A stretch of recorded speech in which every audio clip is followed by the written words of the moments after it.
And welcome to another exciting installment of the Terrorisk podcast. We're burning the midnight oil. Literally, this is the latest ever because I had a shift that I thought was going to end at 8, but because it had always previously ended at 8 and instead it dragged on to like 10:30. Yeah, I'm here because I decided to fuck it and just come on through. Yo, by the way, I'm very appreciative of. Yeah. Like, I just, maybe no one really care, but I just don't want it to be understated how much I appreciate Carmen showing up today. Because honestly, I was looking forward to this episode. I don't know. It's not just like, it doesn't just feel like an obligation now. I mean, there's no point in making it feel like an obligation, but I look forward to these things, you know,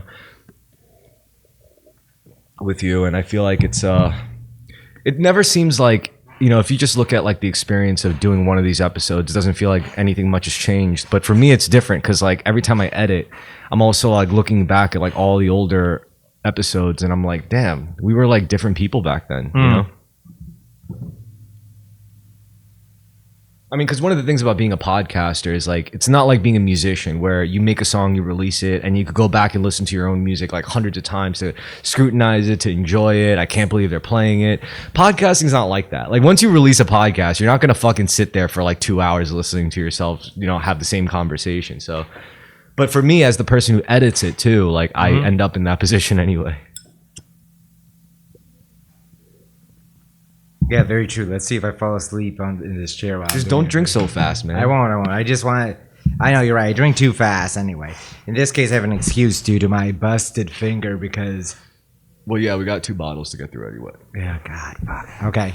Yeah, so you're coming back from work. Mm-hmm. You're a bartender. Yeah. And you suffered an injury today. Yeah, it's just because of this new bar I started. I don't know if I'm sticking with the place. Bunch of equipment, very rinky-dink. It's not the best setup. The manager's a friend of mine. I met him at my other bar. He said he really wanted to have me on as a bartender. I'll be honest. I'm not used to using this kind of peeler, which is actually the more appropriate normal peeler. I've been used to using actually like a cheese peeler at my main gig, which is not usual, but actually is it actually functions as like a safety peeler. Frankly, I'll be honest, this is like a rookie mistake I made that just because of the dynamic where I've been working for so long, I just wasn't used to. You know where It's kind of a shitty peeler. So in martial arts, we have in the dojo, we have this concept called shu ha ri. And shu means you're a novice, like you're getting into it, you just do as you're told by your seniors. Ha means you're an intermediate, like you know all the rules, you know exactly what you're supposed to do. You're just still at the level where even though you're doing things correctly, you're still kind of following along with established doctrine.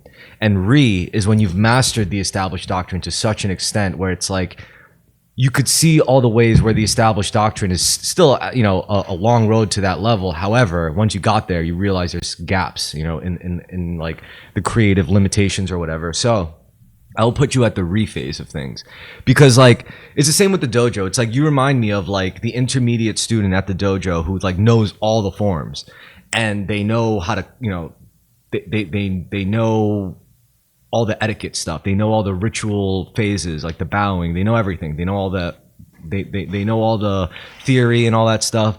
But the only thing is, it's like they could beat all the newbies, but they can't beat like me, for example. Yeah. Or they can't beat sensei or something. Like there's just something that's missing. They have everything. They have the tools needed, but something's not clicking where it's just like, oh, like float, like infinite flow state.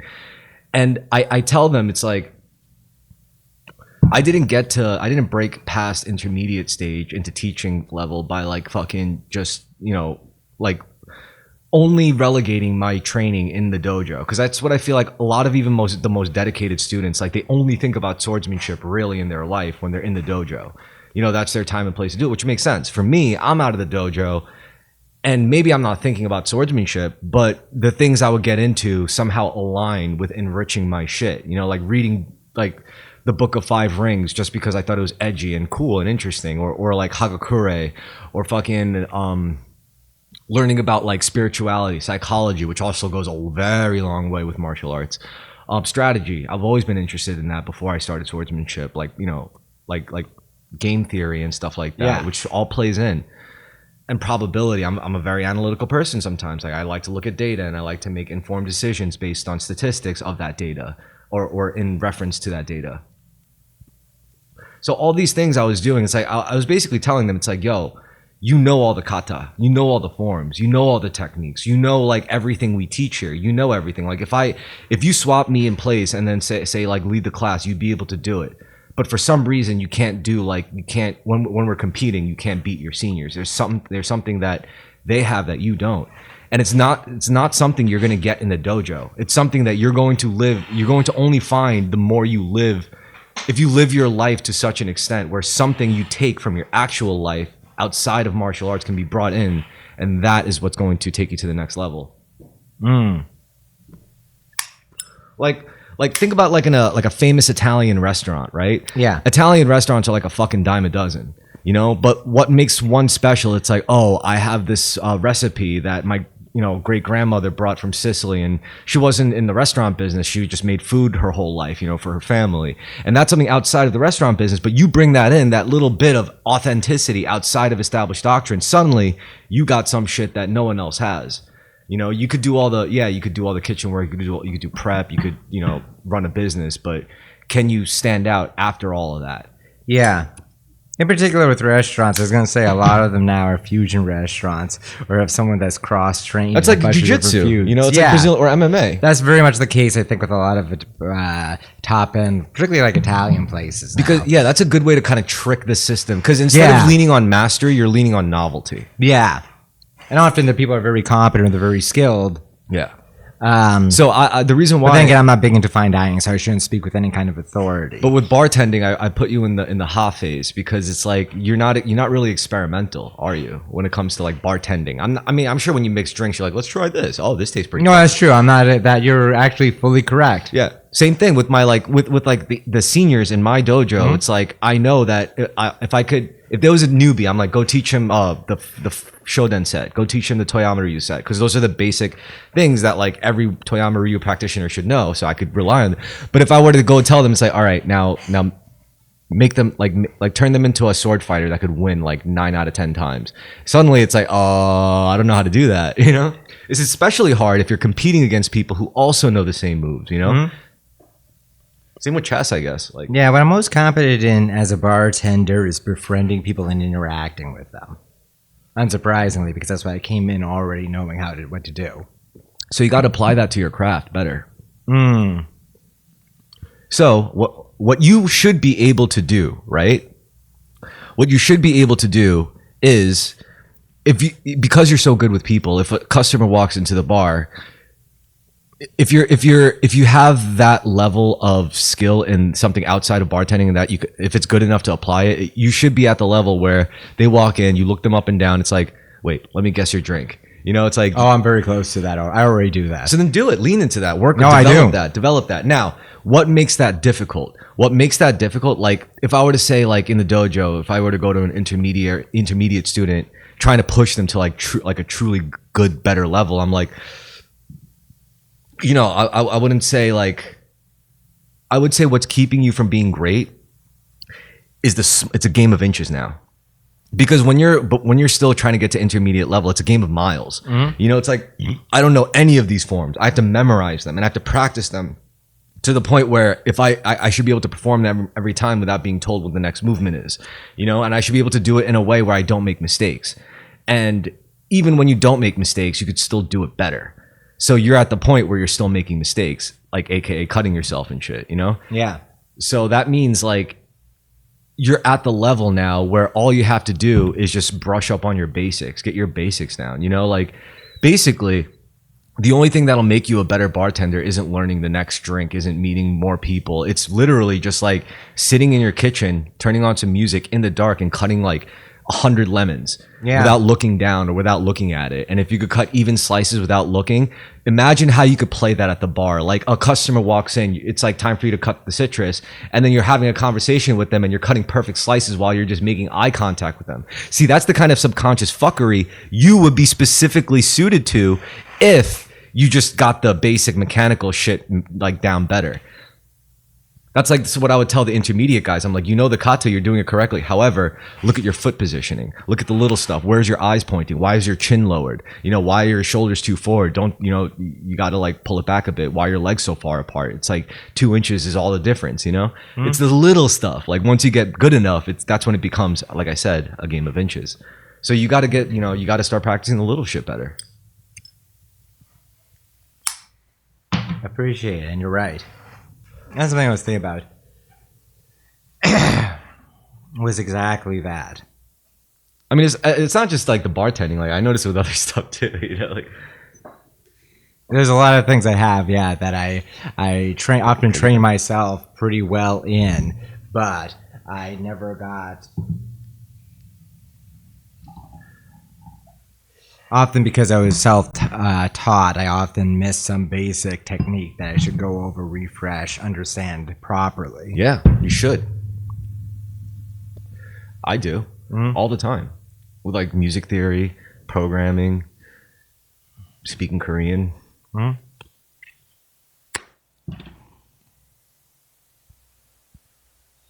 But that takes like space, time, which is why I think like Brooklyn's so toxic for like cultivation. It's better, or not just Brooklyn, like New York City in general. Like I would assume if I grew up in New Jersey, even like it would have taken me half the time to get as good at the stuff I did as I did, you know? Yeah. But then after I get good at, and then move to New York City, suddenly you have more to offer. But it's not the same, I guess. Like.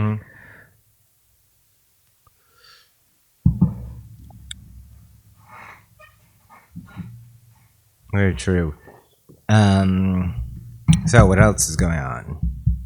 I was thinking about like if I moved again, maybe having a roommate wouldn't be so bad. But Yeah. if it was someone like you, it would be. I would room up with you, man. If we got like a 2-bedroom or some shit. Yeah? Yeah. Where would you want to live? Staten Island only? Honestly, anywhere in the city we could afford at this point. I don't even know if Staten Island is as realistic now because everything's so expensive. Yeah. You just need a solid guy, you know, who works. That's true. Someone who's solid, who works, yeah. who's consistent, diligent, cleanly. I could say I mean, that. I don't even care about I could say cleanliness, but I know. I could say I got your back with like, as long as you stay employed, like no matter what, like if your whole apartment situation gets fucked, as long as you're employed, you know, you could at least like lean on me a bit and be like, Thank you, I appreciate it. I gotta sleep on your couch for like a couple of weeks because like. But honestly, I'm gonna be honest, man. I already thought of that before, if need be. But yeah, I mean, but as long as you're employed, as long as you have a job, then that's something. That's the key. Is just to stay employed. Just stay employed in the city, and if you have friends, like you'll be fine. Yeah. No, you can really. New York is weird. I mean, it's very expensive, but also you can really get by in a lot of with not as much as you need. Yeah, I mean, like let's say you were crashing at my place, Yeah. and you were having trouble finding a place to like, you know, a new apartment. If you were still employed, you could be like, dude, I'll pay half your rent. Like that's still a fucking sick deal for me, you know. So like, just stay employed. As long as you stay employed, doesn't fucking matter. Yeah. I got you, bro. Thank you, man. And it would be fun. It would be fun, you know. Yeah. I get to save like, you know, like you know, at least a month, like for half the rent. That'll be fucking clutch. And New York's funny because also people spend so much. I talk to people like I meet or like coworkers, people that come in. I'm always like astounded by how much they pay in rent. I know a lot of people really are insistent on having their own place or whatever, but like just the prices people. I pay like $1,300 for a month for rent. Yeah, that's not as bad as like anywhere else. Yeah. You try to find a place like half the size in Brooklyn, it's gonna for a 1-bedroom or a studio, it's like twice as much. Yeah. Yeah, I mean, I don't know. You can find really unusual circumstances, but yeah. Yeah. I don't mind other people, even when it's really crazy or chaotic, as you've mentioned before. I can be very serene in it. Though I know a lot of other people are just averse. But when I talk to like a coworker and they're like paying like $3,000 for a place, and I'm like, what are you doing? You're like working, so like you're not making that much. If you're doing like 75% of your income or whatever. Yeah. Yeah, man. Like when like for me, it's like 15-20% of my income going to rent, and if I was making more, obviously it'd be even less. Yep. I do know that New York City living is going to be very boring for at least another 2 years. Yeah, why is that? I mean, we already kind of have like the social fabric set, you know, within the cultural milieu of New York City, as long as Donald Trump is president. And once another Democrat comes around back into office, if that ever happens, then you'll probably see New York City, the nightlife, come like truly alive again. You disagreed with me before. No, I can see it. I can see it on this. Or maybe it was the particularities of what was being talked about. But no, I know what you mean. Thing with nightlife here is still like, well, it's hard to say because the Biden years, it was post-COVID. So I feel like we haven't gotten out of the post-COVID nightlife contraction. I do know if we get a Democrat in office next, like girls are going to be slutting out, guys are going to be spending money. It's going to be crazy. Gen Z is going to be partying. They aren't drinking as much, but it might just be delayed. It might just be like the same way that they're delayed in every other adult formation. Maybe it's just that they're taking longer to be real drinkers. Yeah, it's because bars aren't hospitable to Gen Zers yet. That's true. No, absolutely not. Actually, you're right. They're having to finding a way that Gen Zs can go to bars. One of the best parts of drinking as a millennial was when millennials started taking over the bars. Oh, was it? I mean, the craft brewery boom, craft breweries, dive bars. As a young 20-something, like you didn't walk into a bar feeling like, oh, I'm just going to be around a bunch of fucking weird old people. No, you went in and you saw like a bunch of young people. Yeah. Frankly, there's a whole bunch of places in Brooklyn. Now we're the old people. Yeah, I know. You know, I'm sure if it was mentioned at the time beyond, all these craft breweries are opening up, how much millennials had a good bar life. And frankly, like millennials, it started in like the aughts, but we had a wave of cocktail creativity. Like basically what it was, once again, millennial hipsters led a wave of great new cocktails. We also had a wave of bad shit like Four Loko. Yeah. Cocktails, by the way, I probably have mentioned this before. It's like every 20 years, there's a wave of new drinks, often from one or two bartenders. Yeah, we're still in the White Claw era. Yeah. And like everyone loved White Claw. Athletes loved White Claw. Skinny girls loved White Claw. Fat girls who wanted to feel skinny loved White Claw. Bartenders loved White Claw. Everyone loved White Claw. It was a great innovation. And frankly, look, it's refreshing. It is light to hype it up. It's like a superfood. Yeah, it really is. It's like 100 calories a fucking can. Man, I was like, my dad would occasionally drink bourbon, but at the end, I mentioned before, at the end he was on his real keto kick, and he was like only drinking White Claws. He had mostly stopped drinking beer. I remember being like that. Which was interesting, as I said, interesting for a guy in his 70s, but he was always very adaptable. Yeah, but I'm just glad I switched to wine. Yeah. I feel so much better, dude. Yeah? So much better. I don't know, maybe wine just had like bad spiritual essence to it or something. I mean, White Claw, like it just wasn't. It just had bad vibes. I know beer is beer; it's gonna fucking bloat you up, and liquor is just liquor is liquid calories in a literal sense. So yeah, it also depends on who you are, what liquors you're drinking. Different people react to different liquors. Well, I was never into mixed drinks because that's where all the sugar content comes from. Right. I walk into a bar, I always let me get a beer and a shot of Jameson. Yeah, and it's like, what kind of beer you want? And I always say, surprise me. Yeah. I'm not picky. In fact, I think like I pride myself in being like one of the bartender's favorite customers because I tip well. I order, just the simplest shit, just a shot of Jameson and a fucking beer. And if I need another drink, I'll get another shot and another beer. And by the second after that, I'll just get beers and I'll coast. Yeah. Yeah, that's nice to have. Yeah, right? And then it's like... And you're a personable guy, but when you're going into bars, you're not sitting and talking to the bartender very much, or you aren't going in on off days. No, I don't even really go to bars to socialize. Yeah. I don't. I just go to bars to drink. Like I go there to drink. Like people try to talk to... I feel bad. Because like I'm never going into the hop shop, for example, thinking like, oh, I can't wait to run into people and then for them to run. I go there, it's like I'm just going to go in, get my fucking beer, say what up to Tabby, get my shot, maybe order fries, and then bounce. For me, it was always very sociable because bars are actually the place where I first started going out and interacting with people. When I was like 22 and I decided I'm not going to be a shut-in anymore. I mean, I had internet friends. I'd hung out with them in person and it kind of unlocked something for me. I was like, I'm scared to talk to people. I'm going to go to old man bars because I know, A, they're going to be friendly. It won't be like intimidating, like trying to talk to a random woman. Yeah. And I did that for like a year, genuinely, and it really became like interacting, socializing became a lot easier for me. You know what you got to do, man? You got to get a job at a hotel. Yeah, bro. Yeah, you're right. Actually, because that would give me a chance to talk to people, to talk to big spenders. Get into management. Yeah. Once you get into management, dude, I have this one friend, Clinton. I remember he barely had a pot to piss in, and he started working in the food sector in hospitality in a hotel. Worked his way up to management. Now he's like clearing like 6 figures a year. Yeah. Easy. Got a hot wife and everything. Yeah. Management is the long-term goal of my life. I want to spend at least a few more years or more bartending just because I want to experience a greater variety of bars. Well, we're gonna have to work together because I'm still planning to do music, but you know, I really like the idea of like having a residency at a place and DJing.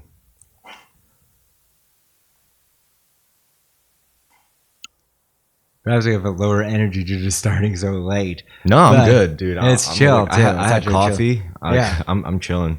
I'm rolling. Yeah. So money's always a big issue. Then there's also relationships. Fuck. I'm grateful for being single right now because I know you've been talking about it a bunch, but I know you said because a bunch of people you know have been having kids lately. Well, it's also because it's the first segment of the podcast where we talk about like practical material issues like, you know, relationships and family. And yeah, a lot of people in my life are raising families, and I'm like, it's not that I'm against it. I just know that if I did it now or if I pursued it now, I would regret it if I did that. Yeah, you have a lot you still want to do a lot of like cultivation still ongoing, and I don't even think I want to find like a life partner in the States. Like, I think I want to travel and get some dual citizenship deal worked out. I want to be a passport bro in Eastern Europe, or maybe I don't know, find a passport chick. That's fair too. Would work even better that way. Yeah. Also, I like being a free spirit. You know, when you're with any other people, but especially in a romantic relationship, you fundamentally are entwined with them.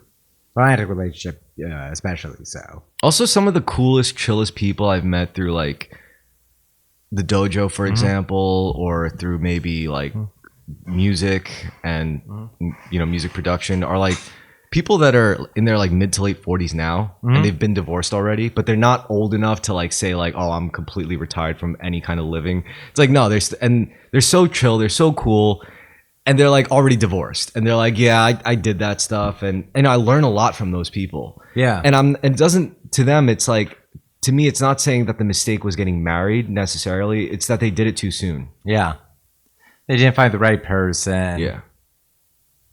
Nowadays, especially when it's easy to get divorced, and in fact, there's so much pressure to break it off, it's perhaps for the better because people will really spend the time to find what's right for them. Exactly. And I don't feel pressure to have kids or to... I mean, also being a man makes it somewhat easier. Hells yeah. Though at the same time, I remember talking to a friend of my dad who was older than him by a good 10, 15 years. So the guy's, 80s, Jewish guy, so he's still in pretty good, still long-lasting, good condition. But he had a kid in, like, 50 with, like, a 30-year-old woman. And he told me that ultimately things were pretty good, but his biggest regret was that he wished he had been able to do more physical stuff because he was basically a grandpa with his own son. Yeah. And he said, like, yeah, it would have been... he was able to, play, throw, like, catch the ball, whatever. Yeah, but that's his problem. Because if I'm in my 50s and I have like a kid, we're gonna be. Yeah, that's true. Yeah, I got a lot to teach him. Yeah, I don't have to be like this young fucking taught guy to like teach my son how to fight with a sword. That's true. I could do that well into my like 80s. I mean, you'll be able to perfectly fulfill a sensei archetype. Yeah, without even try. I don't even try to be a sensei. It's just, to me, it's like I view myself more as like a technician, but the thing is, like, I'm a very spiritual person, like, so that's they affect each other whether I try to make them or not, but yeah, like relationships, fuck, man. I mean, I do know one thing though, like, they better be down with me, like, being a dedicated martial artist, because without that, like, I would not be an effective person, Yeah.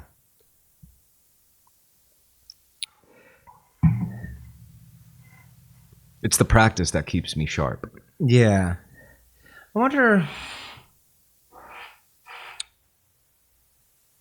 I wonder how many people are going to regret or feel remorse. Well, maybe At least more half, people, statistically. Yeah. Then again, I wonder if maybe there'll be a whole bunch of people just getting into a relationship well into their graying, waning years. Yeah, but they'll look like they're fucking 30 or in their 40s still. Maybe.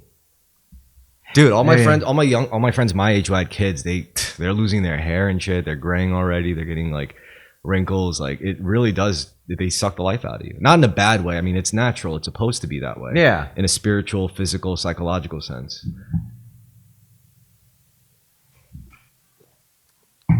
I mean, two people literally are giving up chunks of their life force to, raise a kid. Yeah.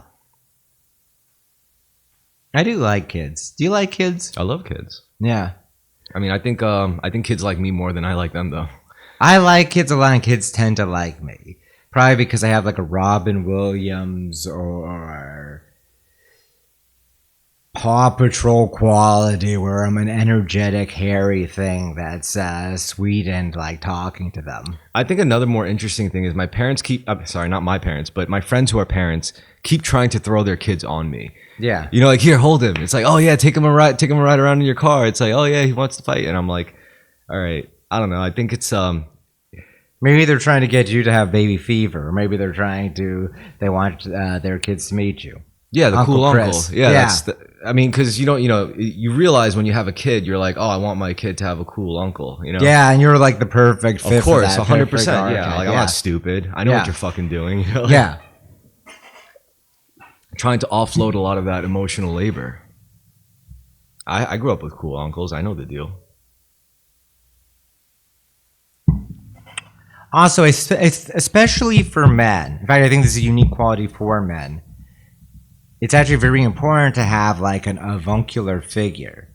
Particularly when you're like a teenager or in your 20s. There are things your dad will tell you that you won't listen to you, even if you're not overtly saying, but if your cool dad. uncle says it. Yeah, there's certain advice that I would never fucking take from my dad, but I would from my friend Nathan, who's 60 now. Or my dad's friend. Yeah. Yeah.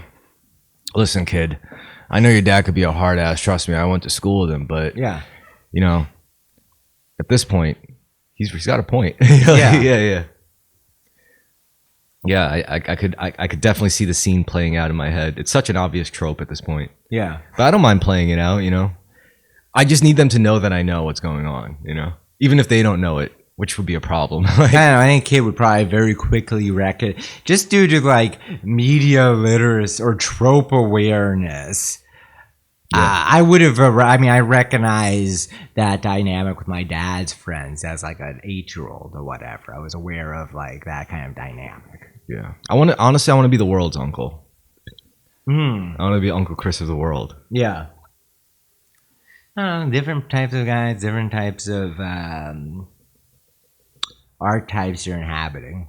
Yeah, because that's the power in identifying as like a soul and not just Carmen or Chris, I think you're right. You're part of something greater than yourself, and oftentimes people's fixation on being purely an individual gets in the way of that. I think that's what fucks a lot of people up about me, especially now at this point. Yeah. I talk to them, and some people just can't.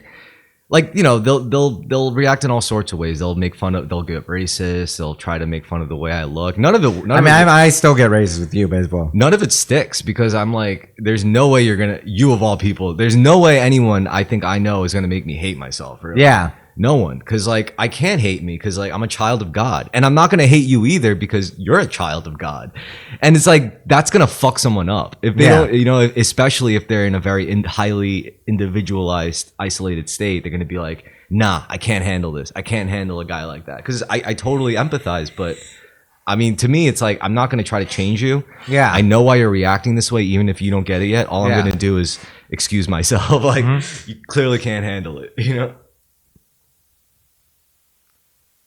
Spiritual battles, man. But yeah, it's archetypes, embodying archetypes. Once you realize you have the power to embody archetypes and how you embody archetypes, then you got something going for you in life. Like it's what we talked about before. Like pattern recognition is the real power. Yeah. Because you know, if you could see the pattern that's within all patterns, you know, it's like, what the fuck is a pattern? If you could exploit that, if you learn, okay, so what's an example of like archetypal powers? Let's say the archetype of a warrior. A warrior is what? Physically fit, brave, courageous, right? Yeah. And if you were to look at yourself as none of those things, which if you're not, right? Like, let's say you're just an average chud dude, you know, Yeah. who's like got a beer belly and whatever, and unfit and unhealthy and addicted and all that shit. How would a person like that tap into archetypal powers? Well, or specifically the archetype of the warrior. You got to use your imagination. That's step one. You got to have an imagination, because you need to imagine an alternate version of yourself that has those qualities, that is courageous, that is fit, that is a stand-up guy that keeps his word, you know? You got to imagine a version of yourself that is all of those things. You got to imagine what that person would do every single day, and then you just fucking do those things instead of doing what you're doing now. That's it. And it's easier said than done, because it may not be complicated, but that doesn't make it easy.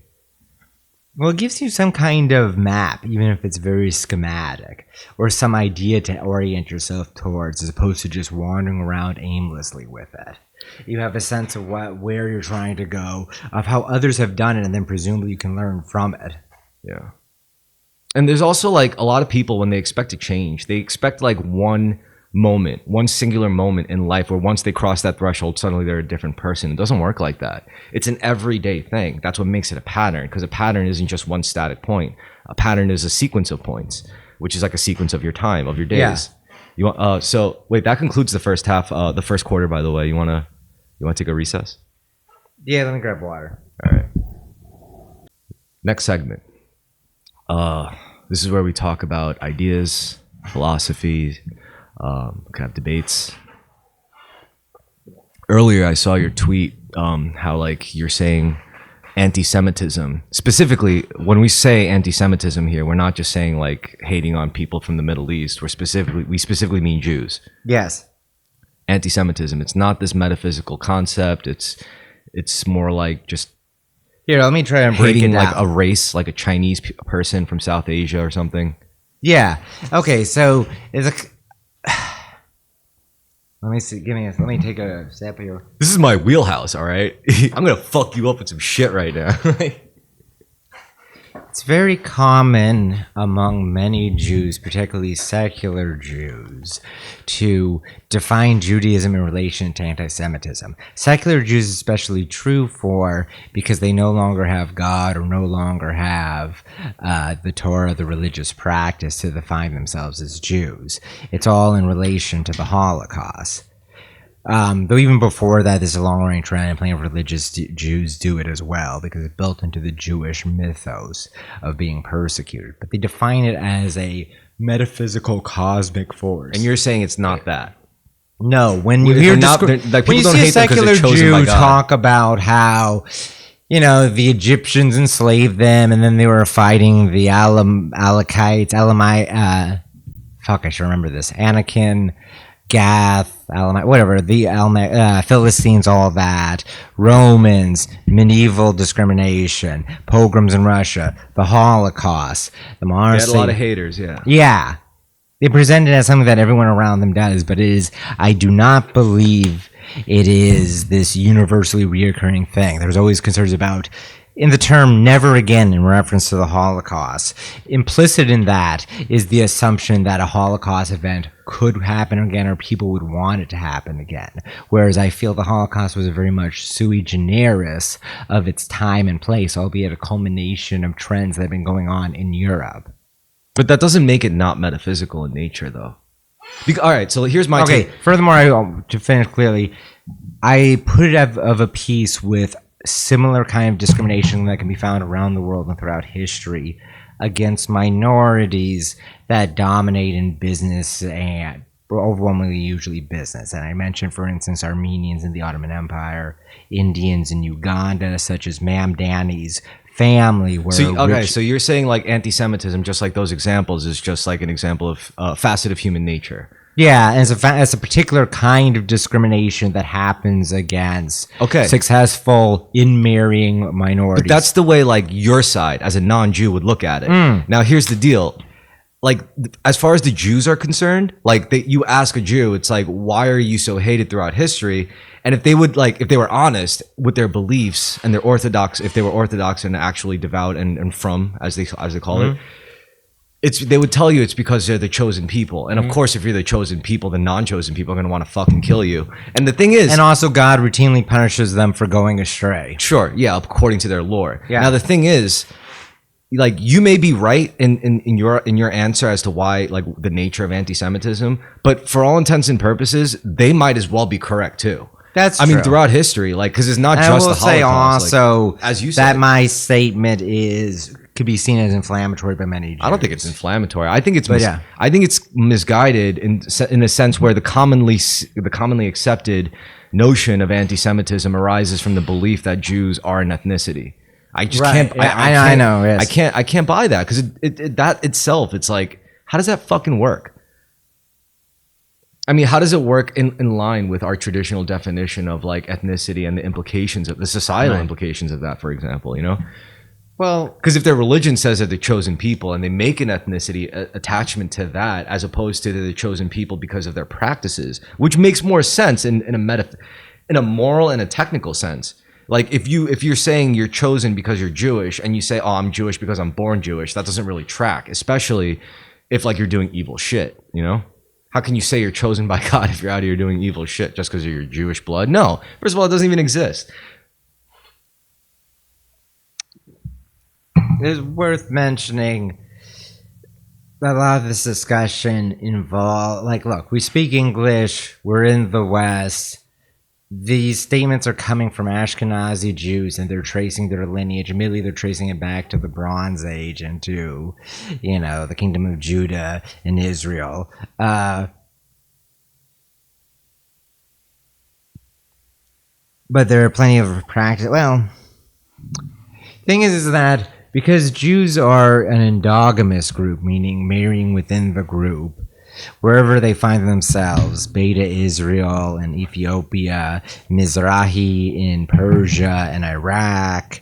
I don't know. I think Kaifeng Jews might be like, I think the really small, far out flung places did not have as much discrimination because they're just like a small community to themselves, like Chinese Kaifeng Jews, or I forgot the name of the Indian. Well, let me ask you something. If you eliminated, right, the ethnicity part of Judaism, and they just looked at it specifically as a religion, would there still be Jews around?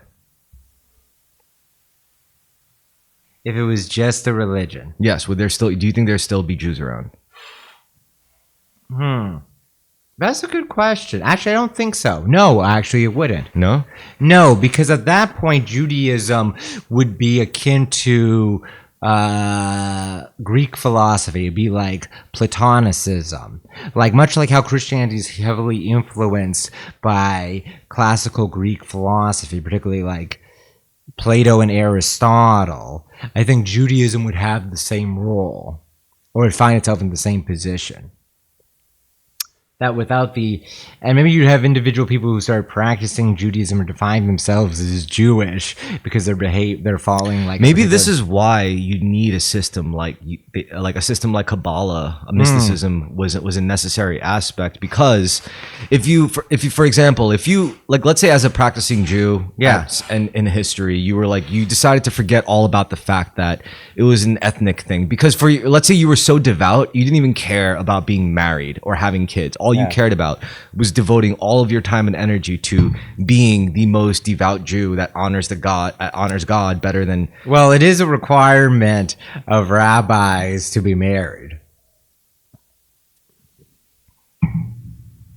Okay, let's see. Most devout. They don't. To my understanding, maybe I'm wrong. Maybe there probably is. To my understanding.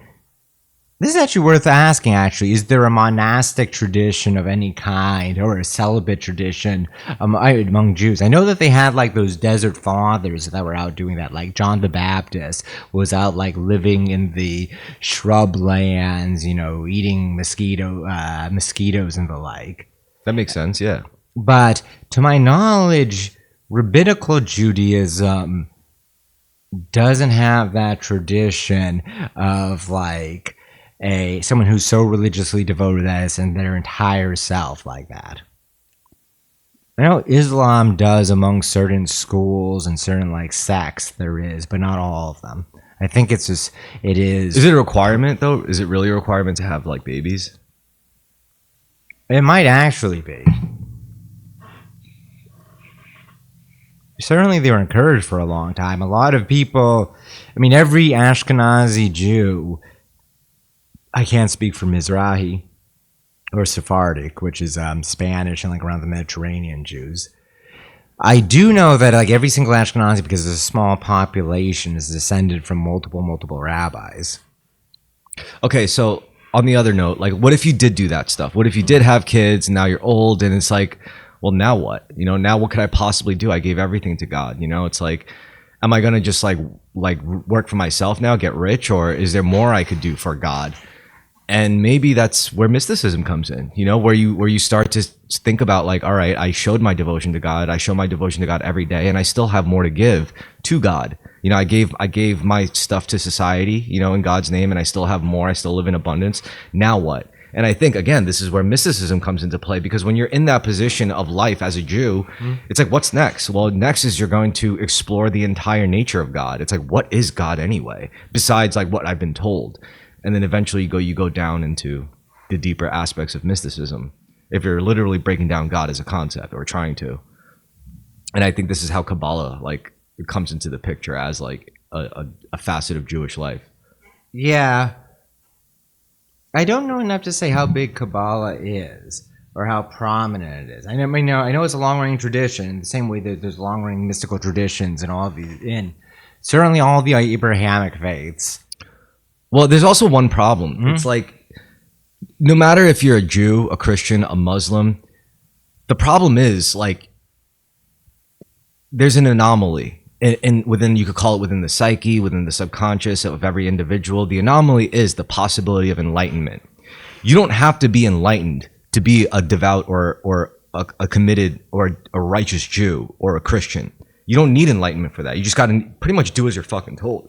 Yeah. Now, enlightenment is more like, you know, where like to be a good Christian is I'm gonna you know, in the name of Christ, I'm going to find me a good Christian wife. We're gonna have good Christian babies, and we're going to spread the word of Christ. For Jews, it's like I'm going to find a good Jewish wife. We're gonna make lots of Jewish babies, and we're gonna make the Jewish people go on, right? But then it's like when you're enlightened, as the Buddhists would call it, because like you're thinking to yourself, it's like even on a purely spiritual, because they're all spiritual. Like, all religions are inherently spiritual. They're discussing the soul. Yeah. So as a religious person, if you weren't pushed into certain doctrines of demonizing other faiths and all that shit, you eventually start, even as a Jew, as a Christian, as a Muslim, you look at everyone as children of God. He's just a child of God, just like me. So what if he's a Muslim? And well, then that's pretty built in to all the Abrahamic religions. That's baked into the cake.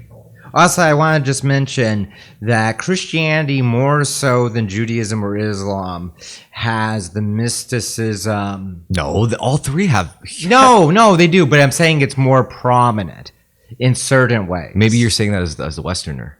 Maybe, or as a Catholic. Yeah, maybe you say that. But for the Jews, I mean, Kabbalah is huge, and for the Muslims, they're fucking. What is it? The Sufism? Sufism, yeah. A lot of Muslims don't like Sufism. You'll often find more Dude, do you know how many Christians hate fucking Gnosticism and Rosicrucian? For good reason. A lot of that shit is pretty, you know, it's against, like, abrasive towards, like, common doctrine of Christianity. And same with Kabbalah and Judaism. Like, there's some things that don't necessarily jive or seem contradictory if you don't go through the phases. Well, what I was going to get at, and this is also a denominational difference where the high church, you know, Catholic Church, Orthodox, Oriental Church, you know, Coptic Church, all have a monastic tradition that's very heavy and prominent. By a monastic tradition, I mean, like, you know, you have the monastery and you have monks there, and, you know, they're celibate or they're engaged in, like, extreme religious practices. It's more, I think, more foreground in Christianity. I don't think this is too bold of a statement to make compared to Judaism and Islam. What do you mean? So by foreground, I should say, and of course this isn't true for Protestants, but It's always seen as an option. It's not like something you have to secretly discover, sort of, within Christianity. What, monasticism, like abstaining from relationships? Yeah, well, no, that's celibacy. Being but, a monk, ascetic monk? Yeah, being an ascetic monk. Yeah. Buddha, like, it is something highly favored in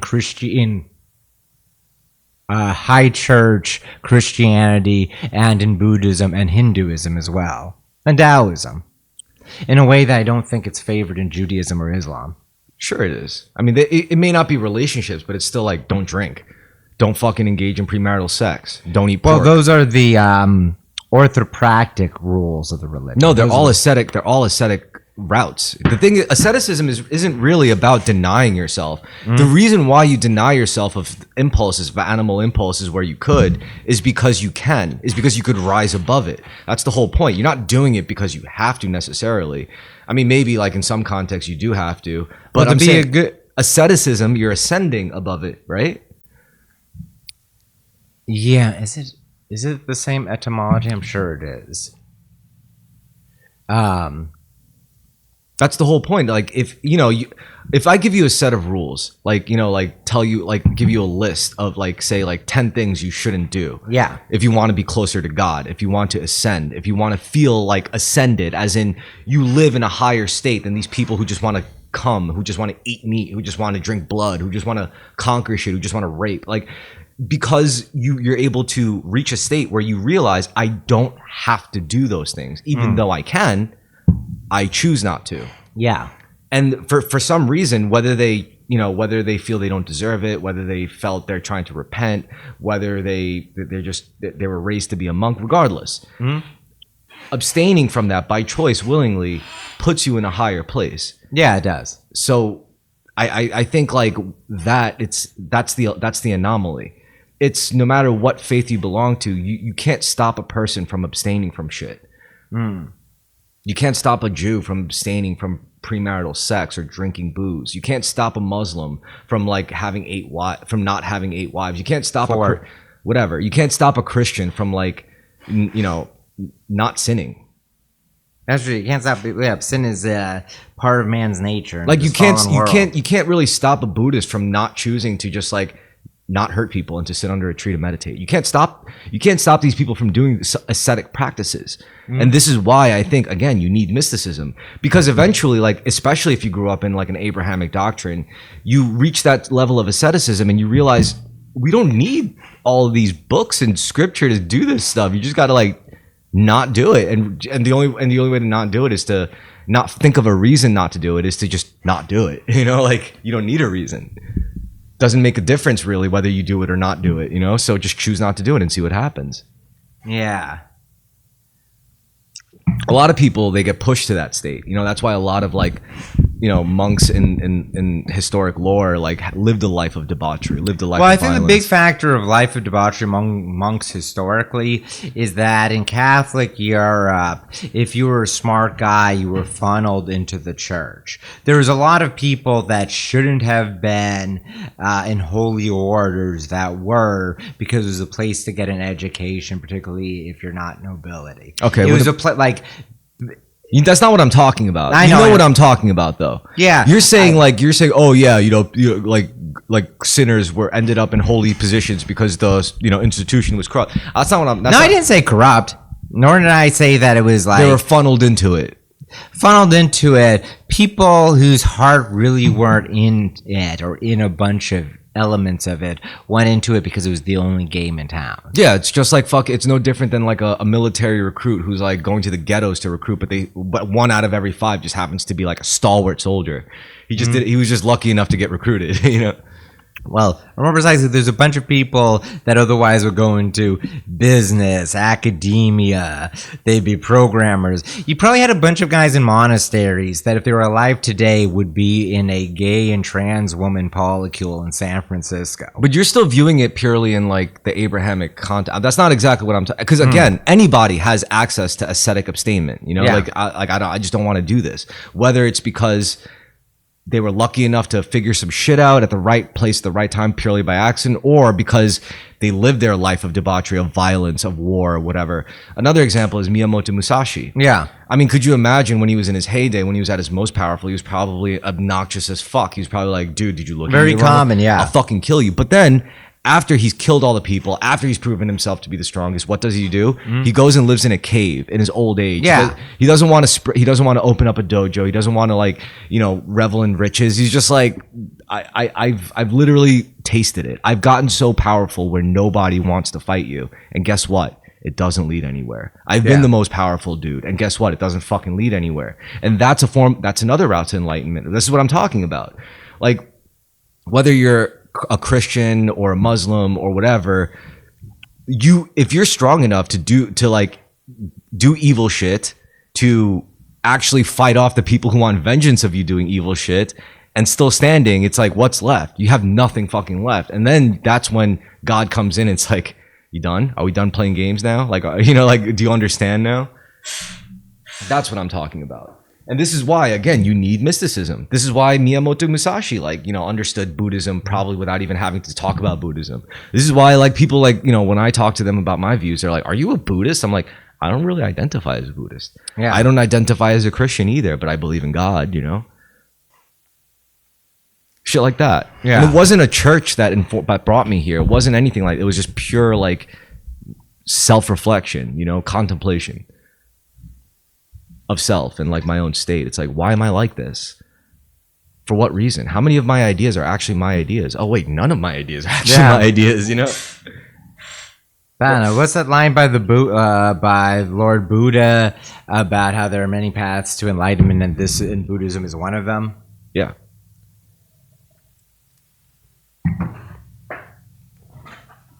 So yeah, I think this is a big problem with that was a problem with, like, Abrahamic religions especially. This is why, like, you needed an avenue for that. Like, once a Christian, once a Jew or a Muslim gets to that state, then it's like you need something to kind of, like, get you to that next level, which is what mysticism is about.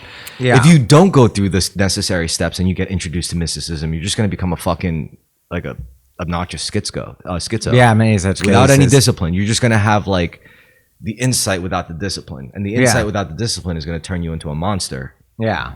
Yeah, many such cases. Yeah.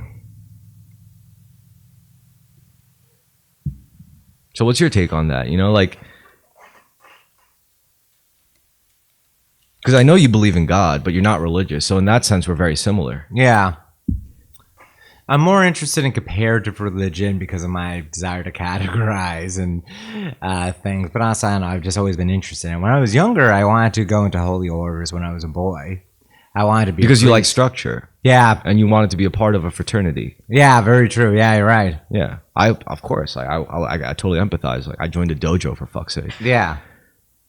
I thought about joining the Masonic order, local Masonic order. But then I think they're just too evil. They're too evil for me.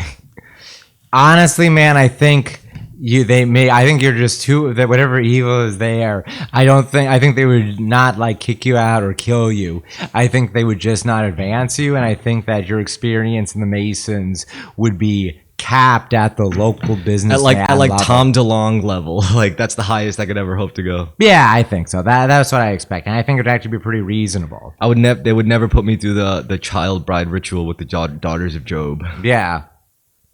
I'm sure they would. It would just be a place where you would meet older guys who have been in the Masons for a long ass time, and they're just like local businessmen. And you would have a few drinks with them, and you'd be one of the only young guys there. Yeah, and they'd be very appreciative of you being there. Maybe. There's also like China has their own Masonic orders and stuff.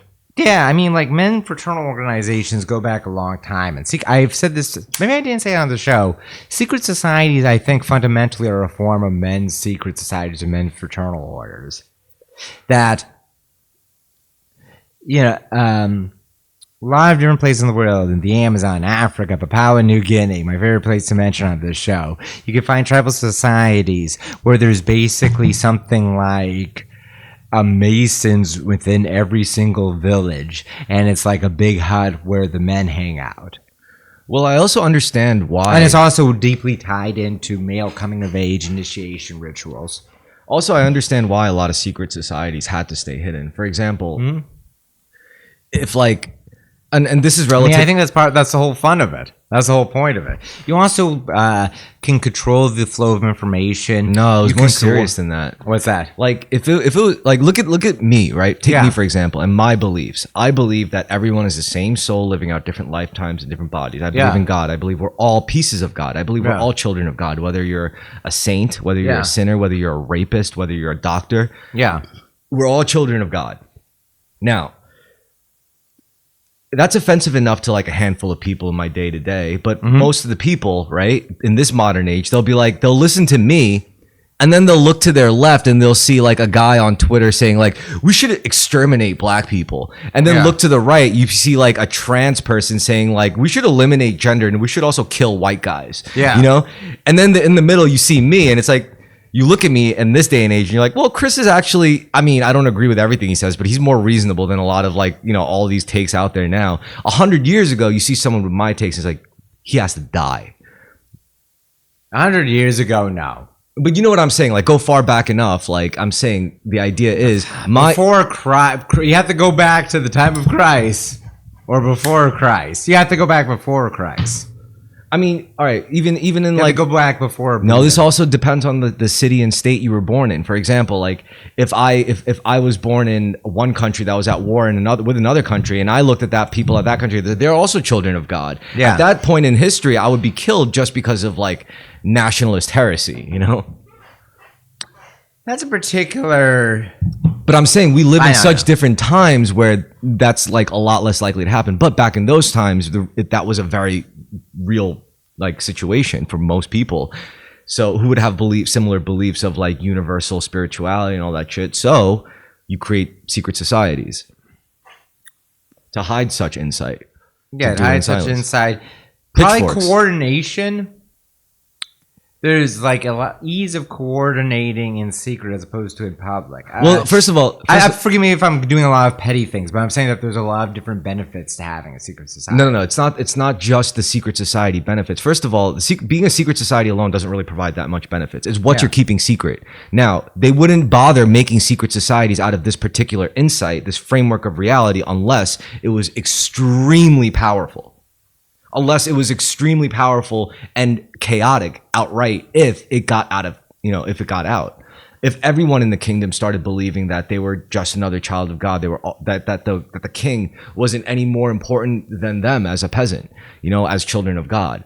That's like, that could be very disruptive. And you know what? If you actually adopt that belief and you start looking out in the world in even medieval times, you would start to see that as like more true than what you were taught by the kingdom, you know, by the. Well, it's interesting because This is why if I as the king saw people trying to like spread Gnosticism or something, I would have to kill you.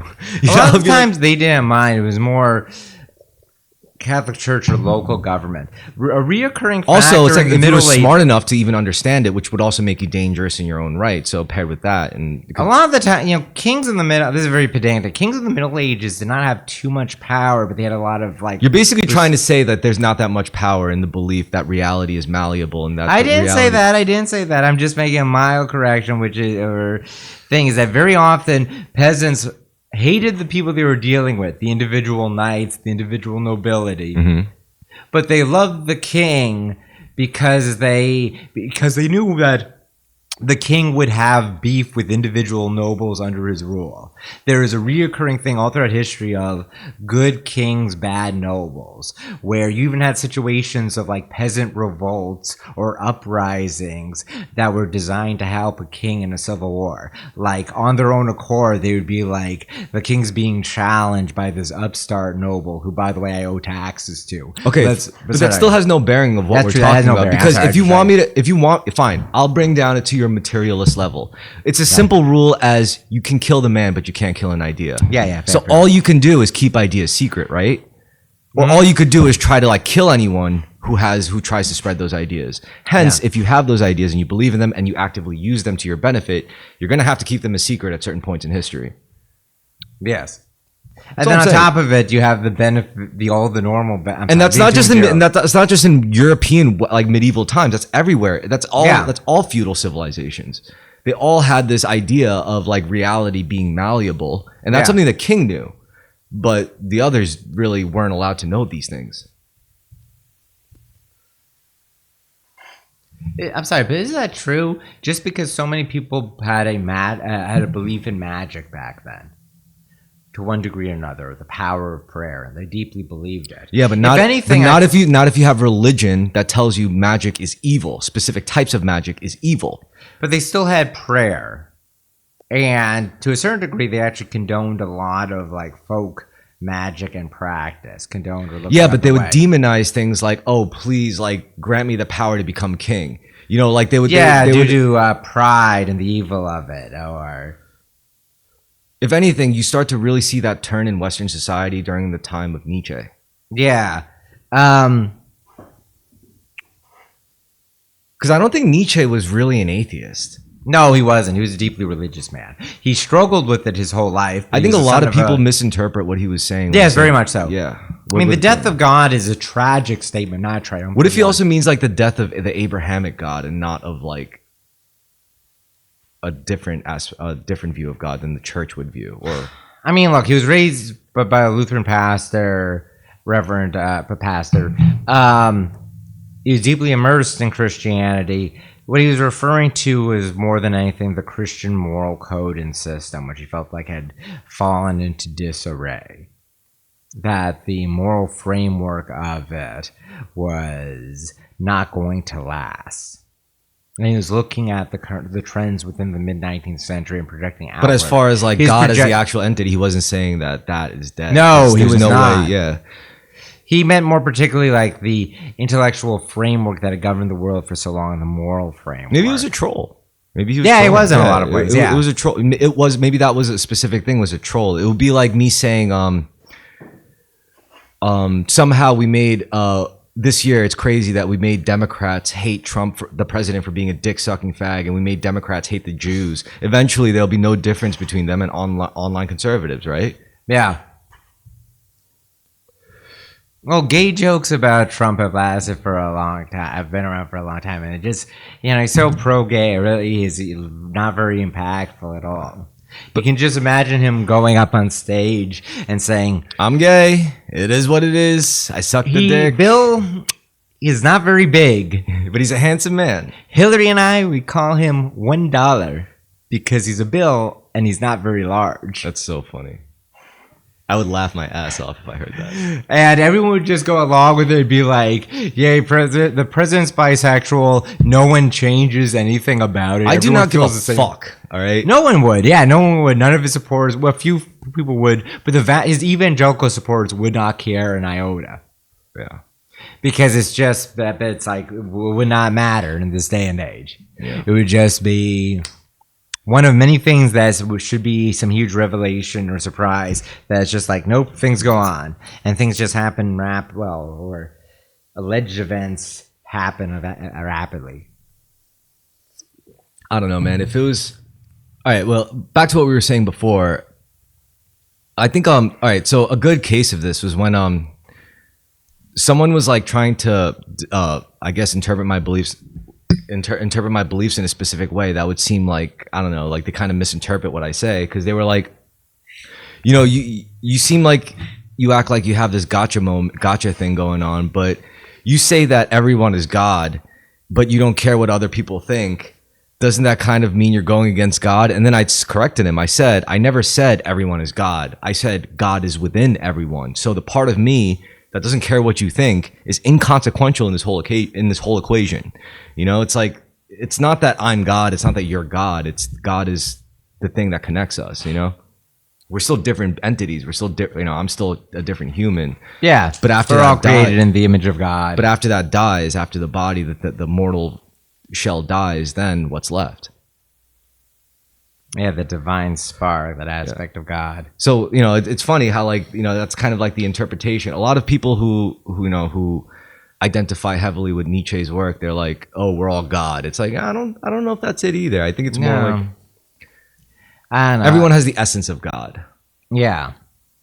and how well you could integrate the essence of God that's already within you to your outward expression will all depend on your mastery over your patterns, self-mastery. And the big thing with Nietzsche, much misinterpreted. The thing about Nietzsche is that unlike all of his contemporaries, except for Marx, he's a very easy read. I'm not saying that as a criticism. A lot of his contemporaries and people preceding, They're boring compared to him. Yeah, they are. He's Yeah, interesting. Yeah, he's interesting. He's also like the first person to do, to my knowledge, I'm sure there's earlier ones, but a lot of the notes he struck, I think they were the cultural ether at the time because they had no limited knowledge or no correspondence, limited knowledge of each other. Dostoevsky was hitting a lot of the same notes as Nietzsche, which is why both of them are described as proto-existentialists. but I think Nietzsche's like making a big comeback because now humanity materially is finally at a place where we actually are seeing like seeds of the Übermensch, of the Overman. Yeah. I see Zoomers who have been following, have been on a self-improvement mindset since they were 10 or whatever, rolling around and seeming very directed and locked in. But it's not self-improvement. Yeah. It's not really about being locked in. No, it's about defining your own moral code and norms among the chaos that we find ourselves surrounded in. Or the lack of code. Well, it's also like understanding the futility of trying to control what happens to you, and instead focusing on controlling how you respond. I was saying this too in a stream before. I was like, when I was younger, I always had these ideas about ways we could change the world, but now I'm like more focused on changing myself. And I can't fault people, especially great minds, for wanting to change the world. It's just, I think, and maybe like I'm getting ahead of myself, for like trying to skip past that phase, and maybe you do have to go through that phase, but once you like do get to the point of being able to change the world, you realize how that's not really going to make things better. It's just going to make things different. Another factor, frankly, is that a lot of people's direction or energy towards changing the world is so distant. It requires so many steps. It requires involve Exploitation, manipulation, something, sinning along the way. Whereas if you not even that, it's just like everything's so distant, problems and issues and everything that you're concerning. What? Not at this day and age. Now any one of us could like manipulate attention of the masses to be able to get like to move mountains, quite literally. So this is going back to saying like we're now empowered to actually being able to change reality so drastically as an individual. But then once you gain that power, a friend of mine said like a material concept of like universal basic income, how that's going to spell the death for like half the world. Because if you suddenly put everyone in like a position where they no longer have to work to survive, half the people are just going to lead themselves into ruin. Oh yeah, definitely. We saw it during COVID. Yeah. There's one of my favorite novellas I probably mentioned on the show before, Riders of the Purple Wage, is it's not a dystopia, it's not a utopia.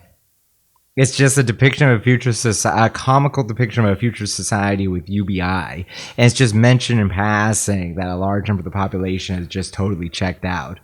Yeah, I mean, I know what I would do with UBI. I would throw parties. I would focus on throwing parties. Because I would have the time. And I would make art. I would make music. I would try to generate experiences. And I know, like in a lot of ways, we already live in a post-scarcity. Hells yeah, this is what I'm trying to tell people. No, I told people. This is why I can't stand misanthropes and black pillars. I'm like, you guys are so fucking stupid. I can't, like, because they're so obsessed with like Wittgenstein and Lord Byron and all the fucking like, let's say, I just wish I was a vicar or whatever. Just a Sicilian vicar or vicar, brooding over my walnuts. Like, fuck you, man. Like, you took a wrong turn. You like. Oh, look, the industrial society. I think people like that just hate themselves. They just wish they could be born like with a better body or a better mind or more money and a richer family.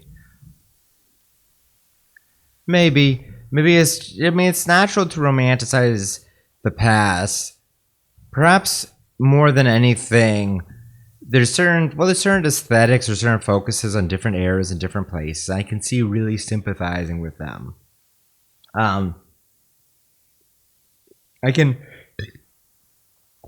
to put it in very like simplistic terms, I can understand wanting to be around in New York City during CBGB days if you really like the music of those bands. But that's losing. But this is why, like, I'm not. However, we're born at the time we are. We're living in the time we are. You can't change anything about that. But to me, that just means like you don't really understand the thing that you actually love. It's not really about the aesthetics. Because if you really cared about the thing, then you would understand it was never about the aesthetics. That's all surface level. It's about the spirit of a thing or the pattern of a thing. Yeah. I mean, like practicing swordsmanship. Like, do you think I really want to go back in time, like, you know, to fucking being a samurai? No, I don't have to, because I just go to the dojo and practice swordsmanship, and I realize, oh yeah. Meanwhile, like, you have all these fanboys who never go to a dojo, who never commit, and they're like, I wish I could be a samurai. It's like, motherfucker, like, if you actually practice, like, you wouldn't think that, you know, like. It's romantic. I can see the appeal. It's whack, though. Because it's not good if it gets you to the point of, like, hating the world as it is now. Yeah, not ever gets to the point of hating the world as it is. I was thinking there's plenty of people in the past who clearly had the same sentiment. You have, like Julius Caesar. I was born in the wrong time. Julius Caesar said that about Alexander. Yeah. 300 years prior, but he was like, I'll never be as great as Alexander the Great. Or particularly Victorian England, was filled with colorful eccentrics who are fascinated with different times and places. Because the thing is, if people who want to change the world already mildly offend me, the people who hate the world, it's like, I fucking can't stand it. You know, I'm like, dude, fuck you. I don't know, there's just a lot of narratives around scarcity that just aren't true. It's, you know, I've been thinking about this. It's very tiresome, but Ma'am Danny and his city-owned groceries. It's artificial. It's artificial scarcity. And who do you think enforces that? It's the corporations. A lot of people enforce it kind of on themselves with their own spending. We're taught to enforce it on ourselves. Everyone's always afraid. Black people are afraid of white people. White people are afraid of black people. Rich people are afraid of poor people. Women are afraid of men. Men are afraid of psycho women. You know, everyone's afraid of each other.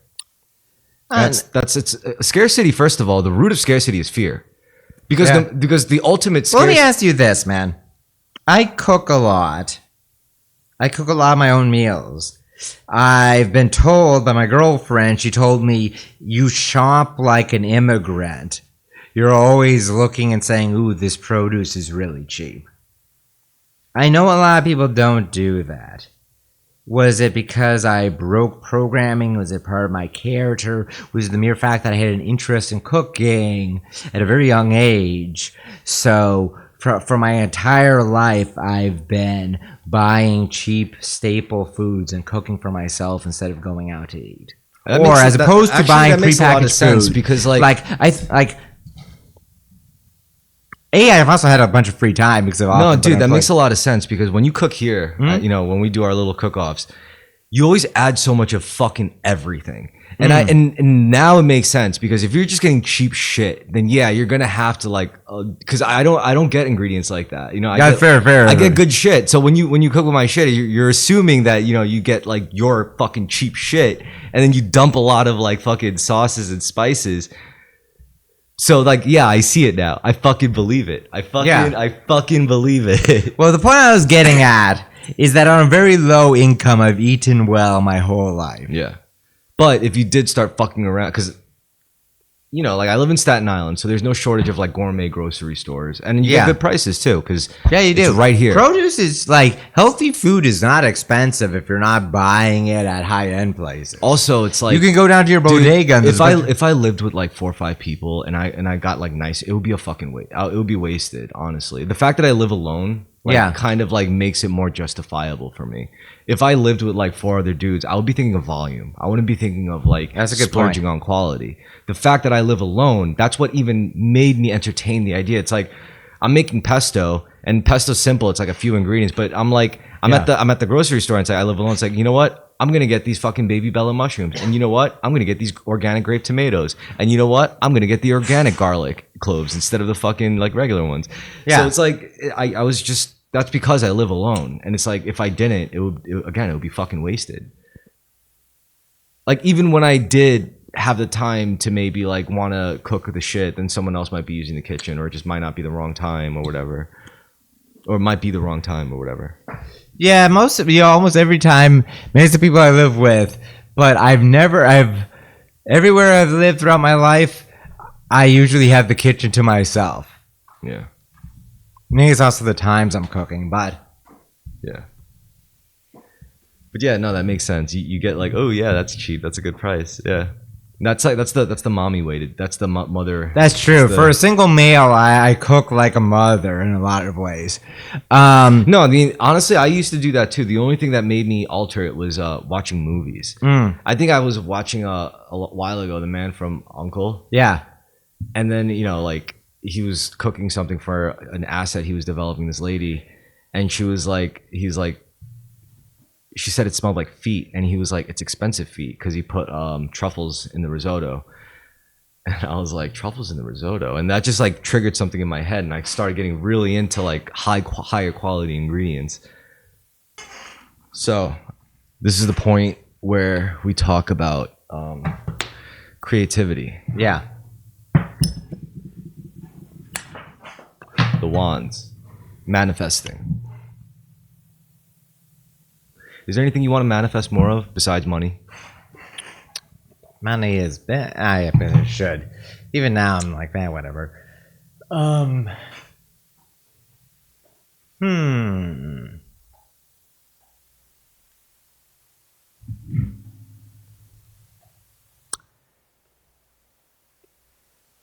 Yeah, you should set a timer and see how long it makes. I have to think.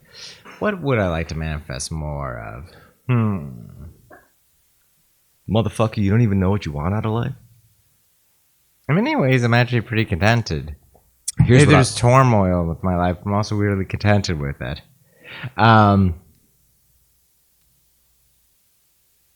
What do you want to manifest? more time. Yeah, that's a good one. I want less time spent working, more time spent doing what I fucking want to do. But the thing is, I got to spend that time to make money to be able to afford what I want to do. I guess peace. Not even peace, because... yeah, I guess that's the right word. Though, You don't have enough peace? Maybe I do. Damn, is this wine really hitting me? No. Oh. Let's go with your first answer. So you want more peace? Actually, that's not the word. Wait, no, you can't peace. take it back. That's peace is good. More peace. Control, not control. You could say Peace. you want more control too. There's nothing wrong with more control. Yeah. What do you want more control of? Not myself, maybe my environment or the world around me. Well, we just talked about. I manifested a lot of fun.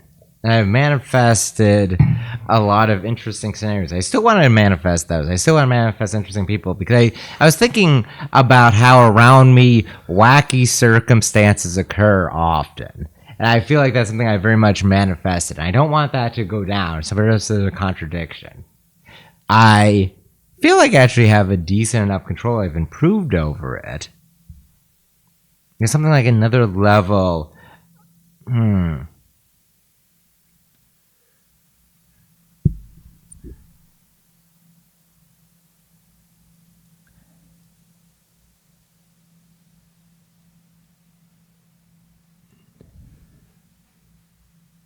Happens way less, but I still get stressed with things. So even more peace, serenity around I don't want a less chaotic life, but I want to be even steadier at the hand. I've gotten steadier than I was before. I don't know if this. I know I've amended my initial statement so many times, or Because you never think about this shit, which is a problem. That means you never have time to self-reflect in your life like this. You literally need a motherfucker like me to force you into doing it. It's good. I'm basically your fucking shaman. I need to manifest a deep breath. I'm your spiritual guide. So I think it's important to remember, especially with what you're talking about, you can't control what happens to you. That's true. You can only control your reactions to it. Yep.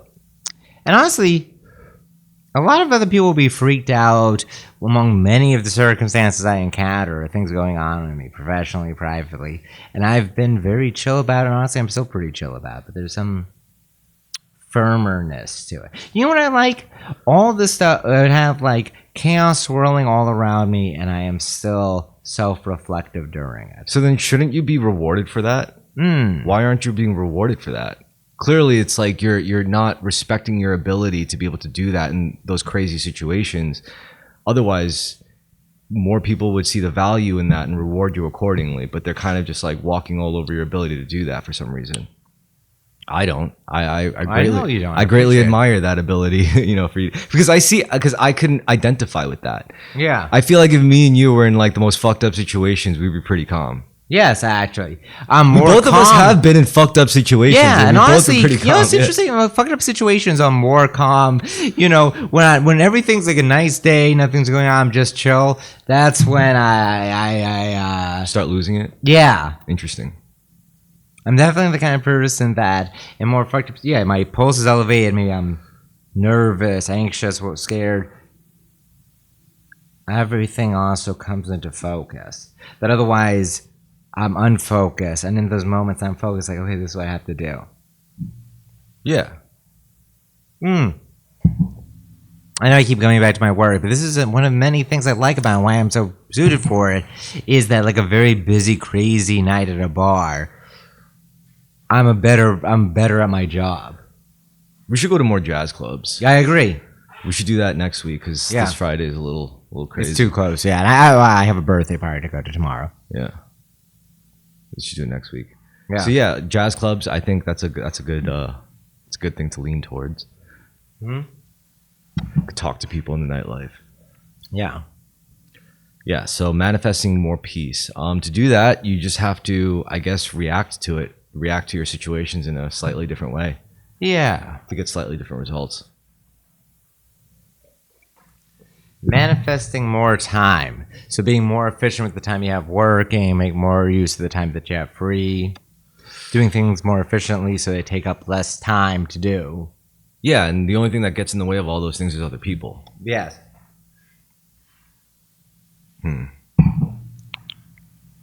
You got to live alone, man. You got to get your own place. You're a gentleman, for fuck's sake. A gentleman needs his own place.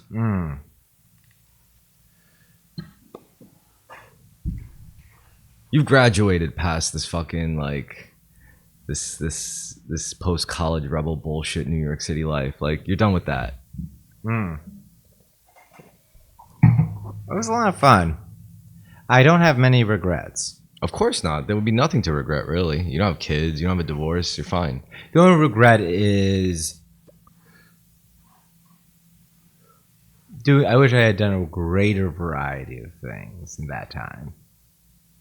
Well, you still have time. I have still have time. Yeah, that's true.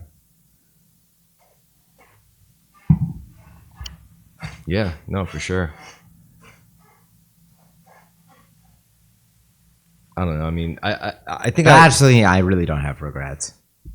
No, it's good. It's good you don't have regrets. Yeah.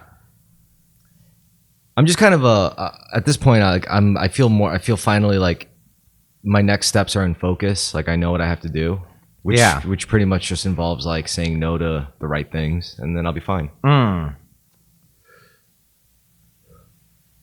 Something about going to New York is that you say yes to at least maybe people who bounce off of New York, the people who move here for a few months or a year and they hate it and they leave it. I wonder if often the problem, maybe not always, the problem with them is that they're not saying yes to enough. Maybe. Because I've met people who moved to New York and they just still have like a routine that they used to have in like a podunk city. And I'm like, what are you doing? Yeah. Maybe this is a case of my circumstance. Because in New York, there's very little space for like sustainable little like routines like that. Like something's always the only routine that's sustainable in New York City is to be always adaptable. And if you're born here, you're basically born with that drive to be adaptable built into you, you know? Or hell, I mean, it's interesting for some people I meet, they say, I love visiting New York, I would never live here. Because they're not adaptable. Yeah, you're right. They're not adaptable. They're too in their ways. And like even a brief period of time here, they're like, oh, it's too smelly, it's too loud. I had no choice to be to be adaptable to live here my whole fucking life, you know? Yeah. which works. Well, for me. I've always noticed with people who grew up in New York. Well, some people I meet that grew up in New York are like, I can't wait to get out of the city, but they're usually like shy or introverted people. Most people I meet in New York that were born here, they're always saying shit like, yeah, I got tired of the rave scene by the time I was 14. I got 2 different girls pregnant and had to get them abortions when I was 12. And like, I'm just kind of over it. And like, I don't like where things are changing. I'm like, you're 23 years old and you're telling me this. And I'm like, I'm not bored of all of the glitz of the city. Yeah. I think maybe because you grew up with it, you're so used to it. It's also like, I mean, I've taken it to the point where I could see the conclusion always, the glitz. Yeah. None of it's good. Glamour. None of it's good. Like, Yeah. if you take all of that shit to its conclusion, like, it's fun when you're in it, but it never leads anywhere good. None of it. Mm-hmm.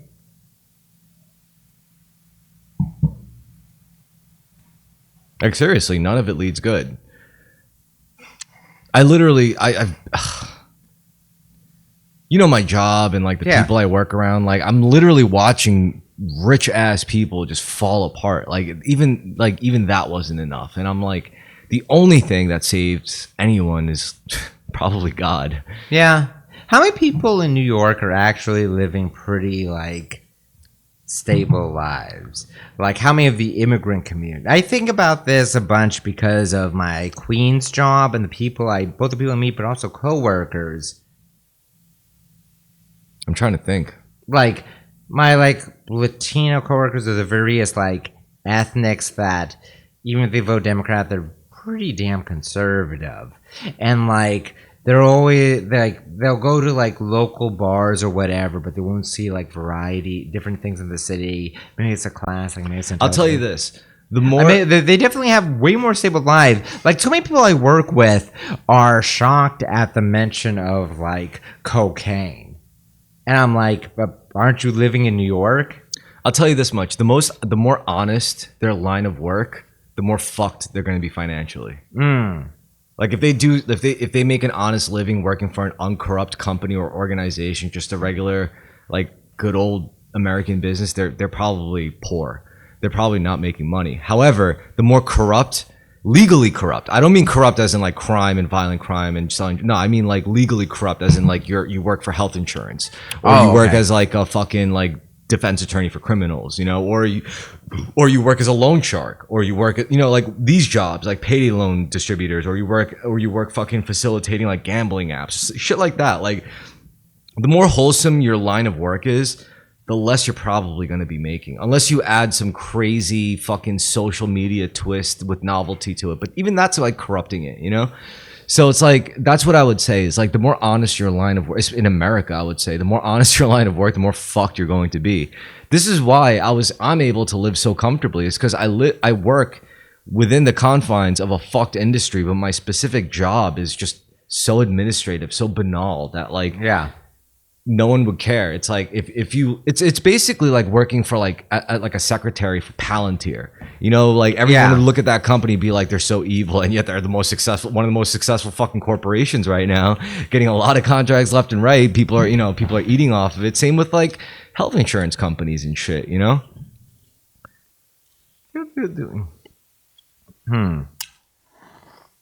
I mean, most of my friends who are doing really well off, they work sanitation in New York City or some hooked up city jobs. The sanitation really is the best you could get for a city job in New York City. It's the most well funded. It's the most least and regulated hours. You have to work for the money you make, and you could coast off of it on retirement very quickly. It seems like any government job, there's a lot of coasting. No, but the sanitation department in New York City is rife with corruption. All of them are. Exactly. See, now you're getting it. Well, no, I know they are. Okay. I guess you've defined corruption so broadly. If you're playing fair, you're going to lose. When it comes to survival and fair. Yes. So many people I know play very fair with them. And that's why they're fucked. Yeah. Look at my dad. He's a gangster. But the reason why he's not a rich gangster is because he had a sense of honor. He has a fucking soul. That's why he's working his ass off, losing his teeth and fucking Yeah, that's fine. I'm thinking about it. I told a former coworker he had some leak in the upstairs place or whatever. It was his bathroom ceiling was going to collapse. It's oh, there's this official form I filled out. And as I told him Call your landlord and tell him you're not paying rent until he fixes it. Dude, the more spiritually enriched you are, the more sucked your finances will be, and the more financially like lush you, like, you know, flush you are, the more spiritually drained you're going to be. Well, I'm very spiritually full then. Same here, to a degree. Because it's like this. Like, let's say you're a retard, right? And you could sell your body to get rich. You could do some novelty exploitative shit to get rich, but you choose instead to just cut hair, you know, and like, you're gonna be very spiritually enriched.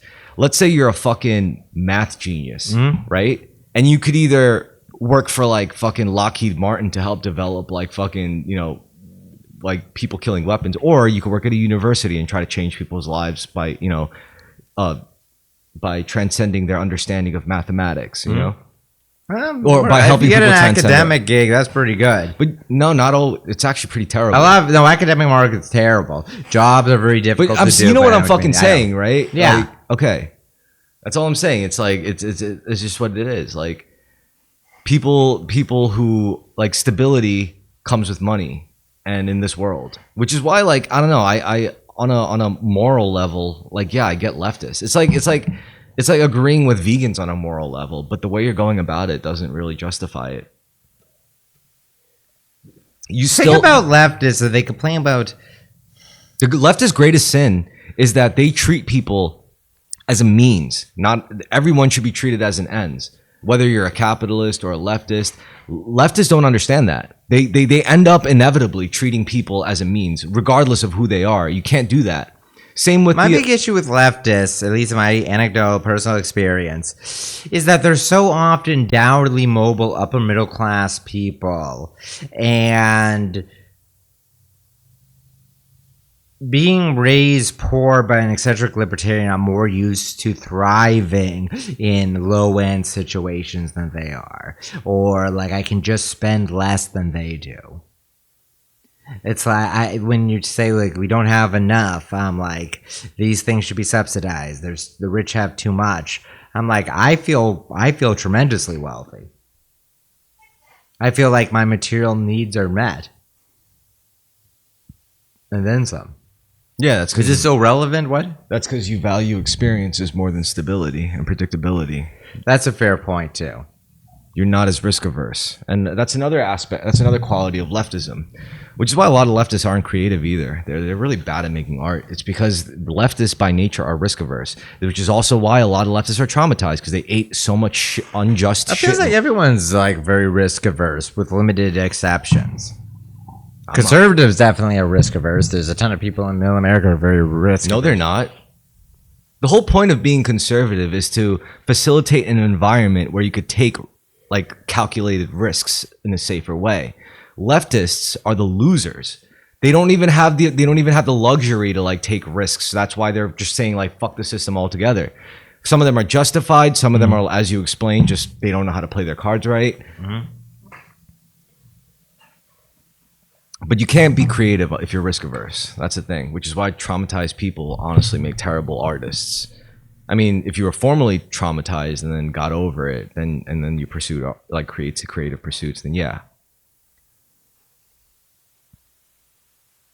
But if you're in the midst of your trauma, then no, you're gonna make make garbage.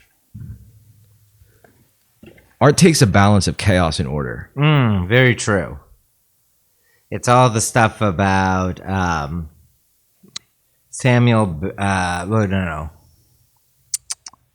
guy who wrote Barfly, Charles Bukowski, about how he had a very chaotic life, huge drinker, hideous guy, but he always was very orderly with making time to write. You know what? I just came up with a good quote.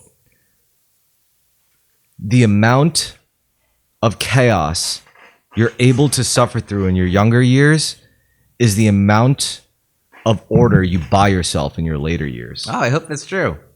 It is. Because think about it, like you make your mistakes young, you learn from them, then when you're older, you're a lot wiser. And you don't want to be making all those mistakes when you're old. Because that's true. It's just like on a purely physical level, you recover from bruises when you're younger a lot faster. I mean, look, I'll say I may not be risk averse now, But I will say I was way less risk averse when I was in my fucking 20s or my teens, you know? Yeah. I was very, very risk averse in my teens and much my 20s. So because of that, those phases, I'm able to be more like calculated in my risks taking nowadays.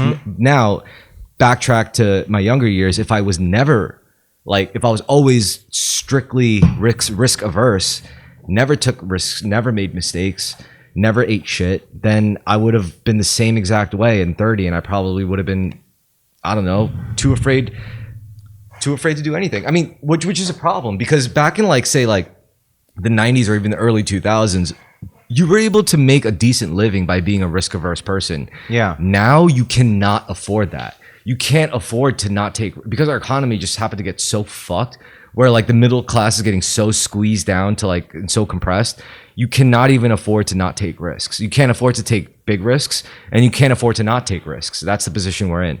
Whereas like, back in like the 90s sitcom era, you were able to not take any risks and still live your stupid little gay fucking Woody Allen life. Now it's like the window closed a little bit.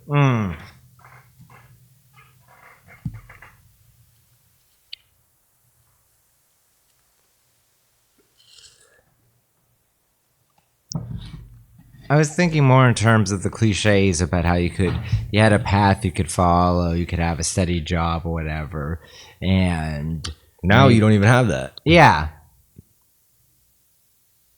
My granddaddy made signs. My dad made signs. As for me, well, I do OnlyFans. Yeah. I don't know. Like,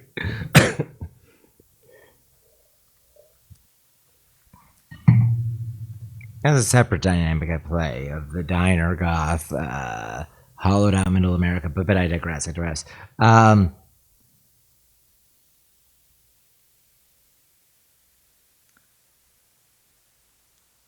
It's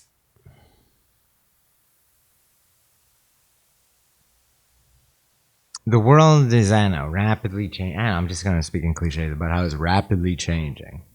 And also, I don't know, I mean, like, people had to be more risk averse in the past just due to, like, calorie scarcity. Yeah. I think what Am I being too materialist by bringing this up a bunch? I've been on this kick for a while, but the fact that food is so cheap is insane to me. Some people say it's not. But it's so damn cheap on a historical scale. People used to spend so much more time and money to be fed. Yeah. I think what's really interesting now is people haven't gotten to the point where they're truly reconciling their like broad moral strokes upon like what's actually realistic about like ground level living. For example, like, like if you told some like bleeding heart liberal, it's like, oh yeah, Luigi Mangione shot this fucking billionaire of this company. It's like, yeah, and then a lot of them would say like, fuck that guy, yeah, he deserved to die, blah blah blah. Regardless of I don't even know if the guy he shot was a millionaire. Regardless, yeah, that's their narrative. However, yeah, if like one of any of those people's like cousins or their best friends worked as a secretary in any subsidiary of that conglomerate, like, do you think they would look at that person as the same thing, and yet they're still like working for the same kind of company? But no, they're going to give them more leeway just because, they're relatives. Yeah. The thing with Mangione is, that episode of The Sopranos where they try to shake down the Starbucks manager? Yeah. Or the Starbucks stand-in? The guy he shot was basically that. He's a CEO, but I'm sure the company just immediately replaced him, and the company itself was not damaged or hindered by the CEO being killed. And that's what I'm saying. Like if anything, that was an assassination that really didn't do much. Yes. It made Mangione into a folk hero, but it didn't do anything to the company. Mm-hmm. It was probably a relatively average guy, albeit a well-off guy. Mm-hmm. It hurt his family, mm-hmm. hurt his friends, mm-hmm. but it didn't do much on the grand scheme of things. Besides, what? I agree. Now, killing Charlie Kirk, actually, that was an assassination that has had huge impact. Not really. Well, I think it did. Here's my explanation: is that it solidified Nick Fuentes as the leader of the future Republican Party. Maybe that's a good point. Like Charlie Kirk was trying desperately to have a way of influencing the Republican, because he was a Republican Party operative. He was totally in time with it. One of his goals was to minimize Nick Fuentes. Great. And with him gone, he's the future youth wing. Okay. Well, I mean, it doesn't really it's not a big deal. I know this is just political party stuff, but I want to compare two different assassinations that have happened recently and how impactful they were. Yeah, but Charlie Kirk wasn't assassinated because of what he did for a living. This guy was. That's the point I'm trying to make, and how people react to that. To me, they're completely different things, right? Because again, one guy was assassinated as a political assassination. The other guy was assassinated because of what he did. The other guy, it's significant as for a living, his job. There's nothing to do with his political beliefs. It was literally just because of the position he had in his company. Yeah. Now, obviously, the big factor is that Charlie Kirk was a big personality, had name recognition. I don't know the name of the CEO who died. Brian Thompson or whatever. Brian Thompson.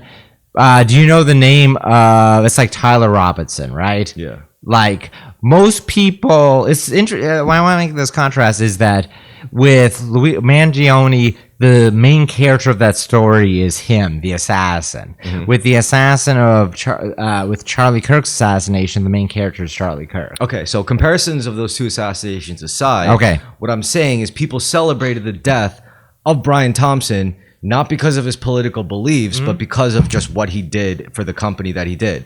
Yeah. So what I'm saying is that to me tells me that people aren't really putting enough thought into their moral stances on people's professions. It's like people will look at a guy, say, in the military, and they'll demonize him. People will look at a guy in the military and say, thank you for your service. People will look at a guy, a CEO of a company, and say, you deserve to die. But basically, it's almost like we're forgetting the most basic thing in the world, which is there is no ethical consumption under lay capitalism.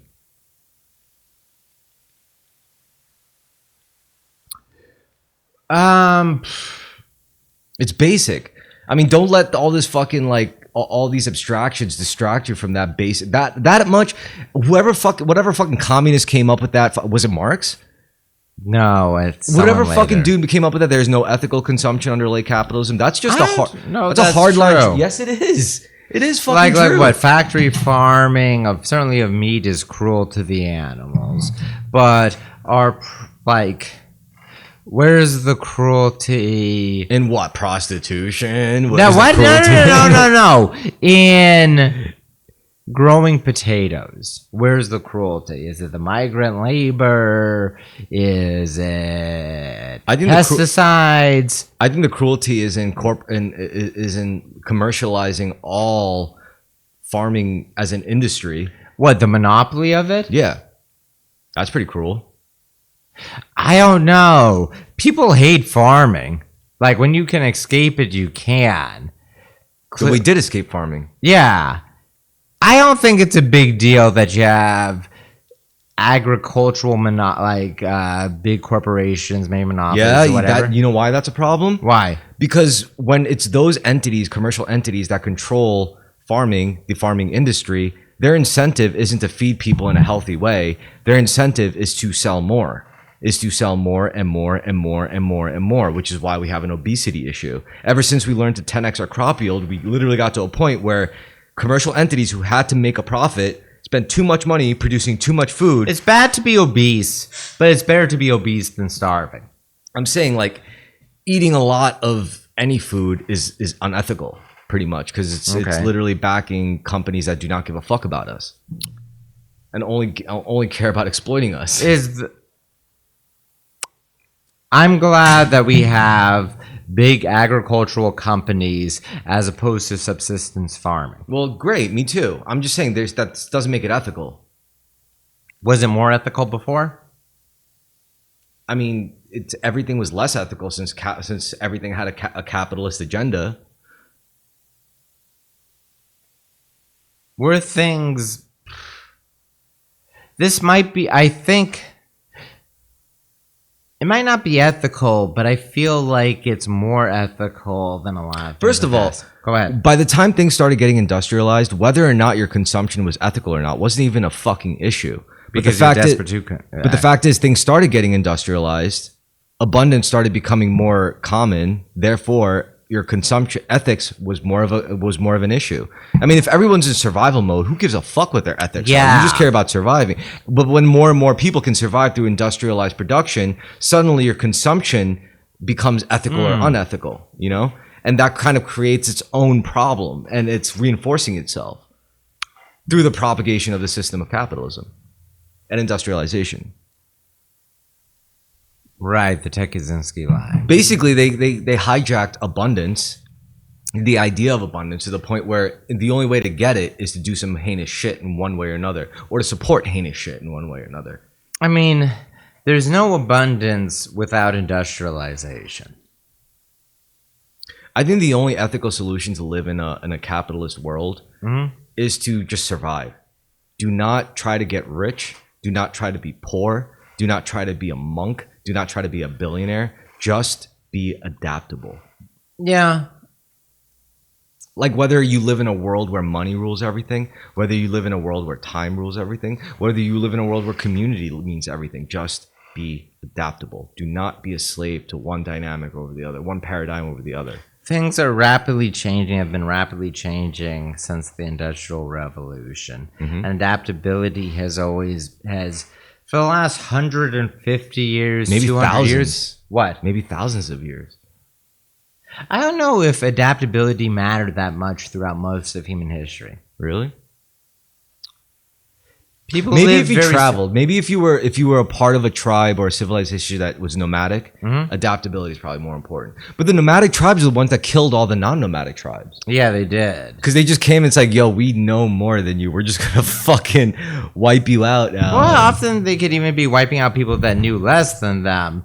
It's just that the nomadic lifestyle made for a Hardy warrior. people, yeah. That's the dynamic that was going on from like 3000 BC up until 1700. I guess the last time a nomadic tribe really fucked shit up was when the Jurchen overran the Ming and formed the Qing dynasty. Okay, so let's say we're talking about our ancestors, right? And there were two kind of types where, you know, Like Cain and Abel? no, like prehistoric people would get together around a fire, right? They finally make fire, manage to, and That was my belief. no, wait, let me Sorry. finish. A group of the people stayed by the fire, and another group of people left the fire and made another fire elsewhere, and then they left that fire. Which type do you think you would be? Would you have stayed by the fire or left? This would have been in conflict for much of my life. I would have stayed by the fire and then relatively late left it. I would have left it. Other people would have left it very quickly. I would have stayed by it for a while. No, many people. And then I would left. stay. Well, a lot of people would stay. Most people would stay. Yeah. This goes back to what we're talking about being risk averse. Yeah, no, exactly. I think based on my life profile now, looking back on things, I would have spent an unusually long, not unusually long time. I would be a rare middle case of someone who stayed by the fire for a while and then left it. Whereas most people either left it right as soon as possible, Or they stay forever. Or stayed forever. I would be in the rare circumstance. So basically, you're the guy who like waits till he's 50 to write his first book, and that book wins like a Pulitzer Prize or something. Yeah. Oh god, that's so fucking gay. It's like a waste, you know. Actually, I agree, but I think that's my character. But that's more so like, I guess that's more the style of like Don Julio, right? That's The tequila? no, not Don Julio. You mean Don Juan? Don Juan or Don Quixote or something? Don Quixote, yes. Yeah. It's more like Don Quixote. You know, you're right. Because he was such a fuck up for most of his life, but by the time he's old, he's like, bro, I could write a fucking epic, you know, like. You know, it's funny that you say that because I've been compared to Don Quixote is a book I like a lot, and it's something I've been compared to perhaps because of my facial hair. But I just know the archetype, you know, so that Yeah. kind of suits you. It's like where it's like, hey, listen, you know that. Well, the author Cervantes, Miguel Cervantes. Same thing. I think- Yeah, he's probably a No. Actually, he had a very wild life. He was a slave for a number of years. Then he escaped. He was a slave to Muslims in his 20s or whatever, like rowing as a galley rower, and then he like escaped or was freed, I think. I feel but like he was a mercenary. He did a bunch of different things. I feel like I'm Cervantes and you're Don Quixote. His creation, yeah. Anyway, that concludes the third part. You wanna take a little pee break? Yeah, You good? I'm good. All right. I guess this is where we talk about emotional stuff, matters of the heart. Who would you say you miss the most at this point in your life? My dad. I feel that. Yeah, it's pretty obvious. No, for sure. To the point where it's such a, like, when that question is asked, it's just the most obvious thing in the world. Even though I'm very happily not hung up on him, even if I'm mentioning him a bunch. Perhaps just adapting to that change in my life. For me, I'd say it's my exes. Not in the way where it's like I want to get back with them. It's more in the way where it's like I wonder what they would think if they see me now, and I wonder what I would think if I saw them now. Yeah, I know. When you're dating someone, you're in like sort of a closed loop with them or a closed circuit, and you have certain experiences. Just things like you go out on a date, you see some funny guy, some, I don't know, whatever happening on the street, and that moment, more so than with a friend, is always between the two of you, and you have inside jokes, and you have History, too much history. Yeah. Like imagine like your baby mama, like you might hate her guts, but you still have that connection. Yeah. Oh my God, though. Like, I kind of want to bring this up. There's this like weird spiritual pitfall where a lot of like, I feel like a lot of white women are prone to this. Like they dabble in spirituality, but then they get completely lost in like relationships and all that shit. It's like, it's almost like they want to use spirituality just to find a boyfriend. Women are very people focused, and relationships. It's true for certain men too. Women are more likely to be dominated by relationships or have it as a moment in their life. Yeah, that's why every once in a while. It's also easier for them. That's why every once in a while you're like, I just fucking hate women, man. And I'm like, oh no.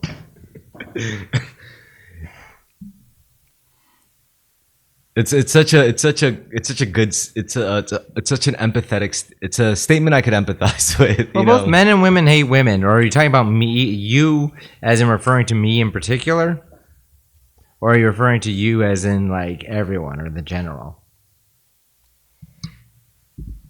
Well, I think it's different. I think the way like everyone in general hates women is different from the way you hate women. You know? Ooh, fair.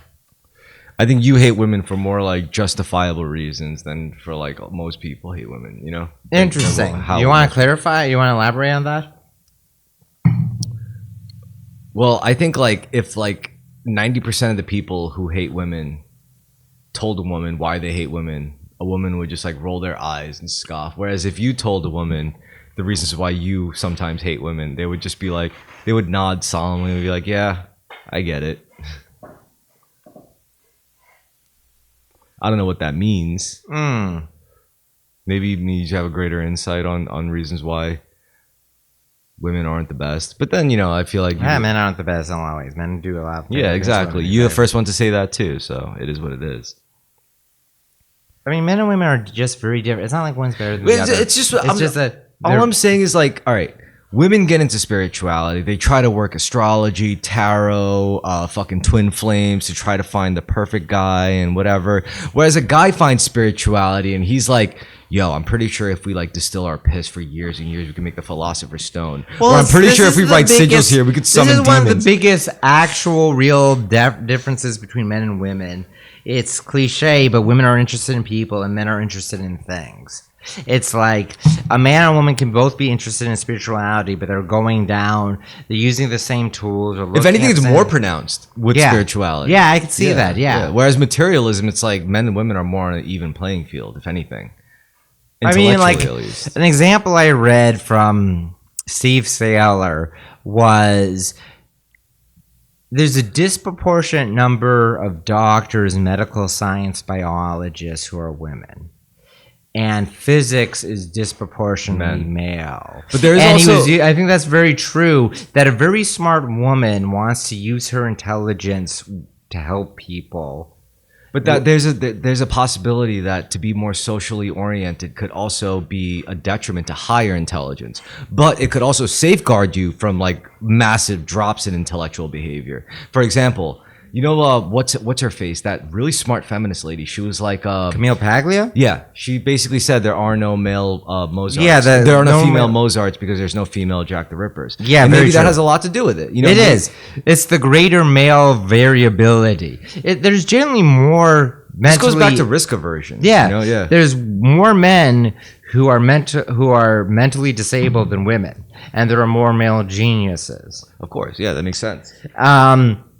The example I mentioned before is that even if a woman is actually perfectly capable, smart enough of being an Oppenheimer and building a nuclear bomb, She's probably like the most awful woman, and you would never want to get with. no, it's going to be that many smart women would pull away long before that point. They wouldn't stumble or pretend to stumble into it the way that like Oppenheimer does. Though in many ways he was like assembling a team kind of guy who brought all this talent together. I'm just saying, like, the more genius a woman is, the more masculine traits she probably has. Meanwhile, the more like of a family man the guy is, the more feminine traits he probably has. You know. Hmm?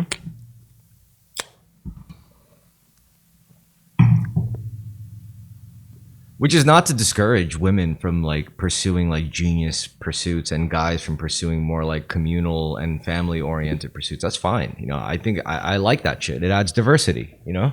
I think that's perfectly okay. I encourage it.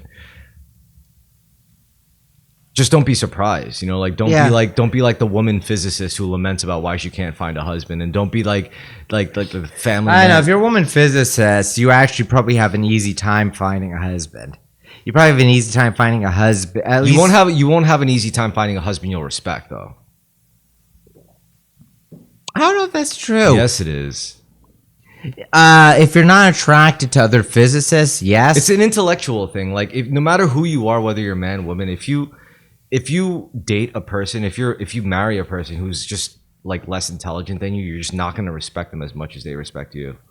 The thing is, I was gonna say, if you're a smart, just ordinary smart female physicist, you actually really care about it, you're definitely going to find an absolutely brilliant male physicist to marry. Yeah, but I'm not saying I don't think it's going to be a happy relationship. It's like when two musicians get together and get married. It's like it's never good. You think it is. In theory, it would work. It really never works. Yeah, White Stripes. It never fucking works, dude. You know what I think would be a better pairing with a female physicist? What? A male computer science expert. That makes sense. Someone who's like that's intelligent, real. Someone you know, like, who's in the same who's not in the same field, but is in the same broad category. yeah, and they can together they can And actually you have do similar some pretty personalities, cool, and together yeah. they can do some pretty fucking cool shit. Like a physicist with a computer science expert, like that's awesome. You know, like together they could probably come up with biotechnology, even, you know, like whatever. You know what another good example of this would be what was it? Oh yeah, Jack Ryan, Tom Clancy. Jack Ryan is famously known as this like Reaganite but kind of like soft power guy. Mm-hmm. But he's a CIA analyst, and his wife He a fan? What's his wife? You were just gonna say it. like a world famous epidemiologist. Like she Okay. works in like epidemiology and virology and stuff Mm-hmm. like that. Meanwhile, the husband is like working in like, you know, like intelligence and the government and all that. makes shit. that's a very That's a great- sensible, that's a great that's a pairing. great pairing on Tom Clancy's part. He actually shows a deep understanding of relationships. It's literally the American ideal of the modern world. And what's hilarious is there was even throwaway lines where it's like Jack Ryan would be like, I made the president say that, blah, blah, blah. And then like the kids would watch and it's like, mommy said she makes more money than the president. And then Jack Ryan's like, she's probably right. Like, you know? So it's like, it's perfect, you know? So is it implied or said directly that she earns more than Jack Ryan? She earns more than Jack Ryan monetarily, but they could only live the life they live with all the people they know because of Jack Ryan's stalwart, service and Yeah, I think that's often that's often the case. Well, I know it's like as a compliment. We're just saying it's a complementary pair. Yeah. She is technically the higher income earner, but But he's all these social. he's the higher influence earner, Mm. Like Jack Ryan's out there fucking like actually like he has to be the one to hunt people, frame people, get blackballed, get fucking burned. Meanwhile, she's the one who has to like, be a doctor and follow the whole medical field doctrine and shit. Stuff like that. It just goes back to what I'm saying. It's like if you had like a female physicist, a successful one, her best bet would be like a computer science nerd, like someone in tech. Yeah. We're also very intelligent, very high IQ. He understands the system. She understands the people. Or he understands the system. She understands the principles. Mm. Sorry, I was mixing up the couples, but yeah.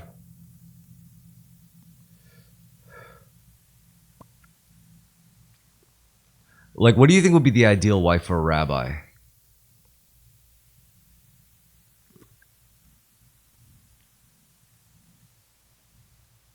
Probably like a successful businesswoman. So I should look for a successful businesswoman. Yeah. I'm basically living like a rabbi. Yeah.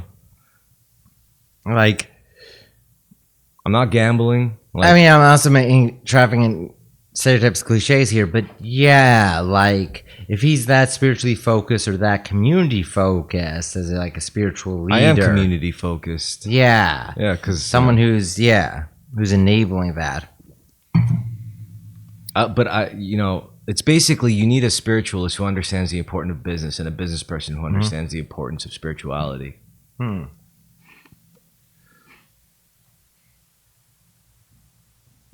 Because at the end of the day, if you're trying to sell something to people, you don't want to delineate between different faiths, different ethnicities, different nationalities. You want to be able to sell to everyone. And the only way to effectively sell to everyone is to understand what makes everyone tick. Not just the white people, not just the black people, not just the Jews, not just the Christians. You have to know the whole fucking gamut of, the human spectrum. Do you like Mad Men?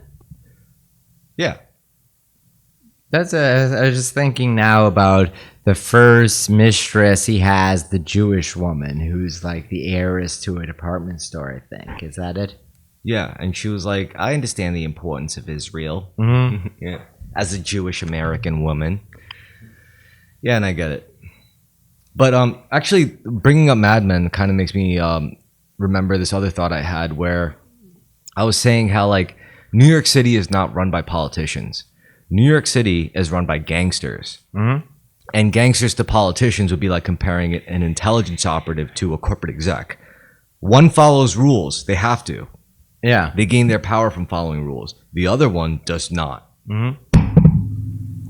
Bring this up after the show. I have a pertinent detail that probably won't surprise you, but yeah. Okay, but I want to say our city in general is not like this is why I don't give a fuck about the mayor election. You think the mayor fucking actually does anything? I mean, yeah, the mayor is an important figure, but that's all he is a figure. The people that actually run the mechanisms, trust me, there are some people. There are some New people. York City is too important to be influenced too much by politics. Exactly, it's definitely. And you have a bunch of different power structures at play. Gangsters, business, the NYPD, the various government services in general are all their own things. There is a reason why a city with such strict rules can make so much fucking money. Yeah. It's because there's certain parties that shouldn't even exist in this country that are allowed to exist in New York City and make a fuck ton of money. And in return, they provide cheap labor. They provide good consumers. They provide...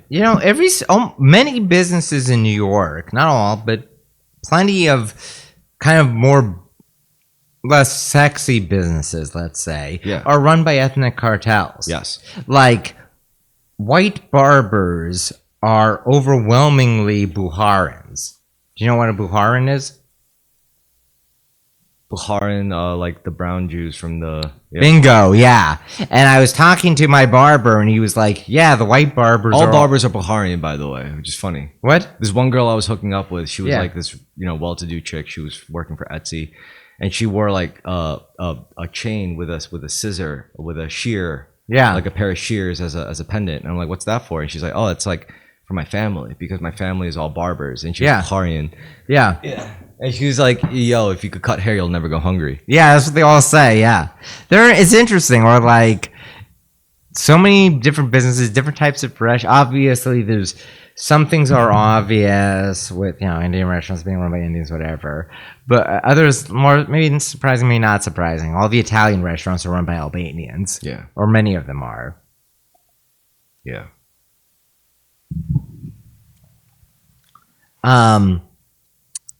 But like, there's a lot of different ethnic cartels that are managing all these different businesses that you wouldn't even think of. Oh, dude! Right now, the biggest ones is Arabs, but they all those bodega owners, they're all Yemeni in particular, not just Arab. They're Yemeni. Like 65-70% of them are Yemeni. a lot of them are Syrian. Really? Yeah. Interesting. So that must be the Lots of other. Syrian, or they have they're Syrian adjacent. Like Yeah. the reason why the Arabs are taking over so hard right now in New York City is because they're making so much fucking money, hand over fist. You know how? Yeah. No, I'm asking. You know how? I don't. I mean, I'm not surprised. There's a bunch of them around. Well, you know what's one thing is that halal trucks. Before I'm No. First of all, do you think that's what it is? Halal trucks? Is that why Arabs are making? No. I was just thinking of it as an example because it used to be well before I moved here. Hot dog trucks were very prominent, and they've all been crowded out by halal trucks. Yeah, that's true. I totally see carts. that. Yeah, I don't know who ran the hot The dog. halal trucks also serve hot dogs. They're not supposed to against their religion, but they don't care. They're trying to. I mean, if they're beef, are they serving pork or they're probably serving beef hot dogs? they serve all the hot dogs. Really? You never been to a halal truck? I have. They serve the hot dogs. All the hot dogs I've seen at halal trucks made a big emphasis of being beef. So they're probably actually Jewish hot dogs, as much as it pains the people selling them. All right, Hebrew nationals. Yeah, I mean, it would be Hebrew nationals, yeah.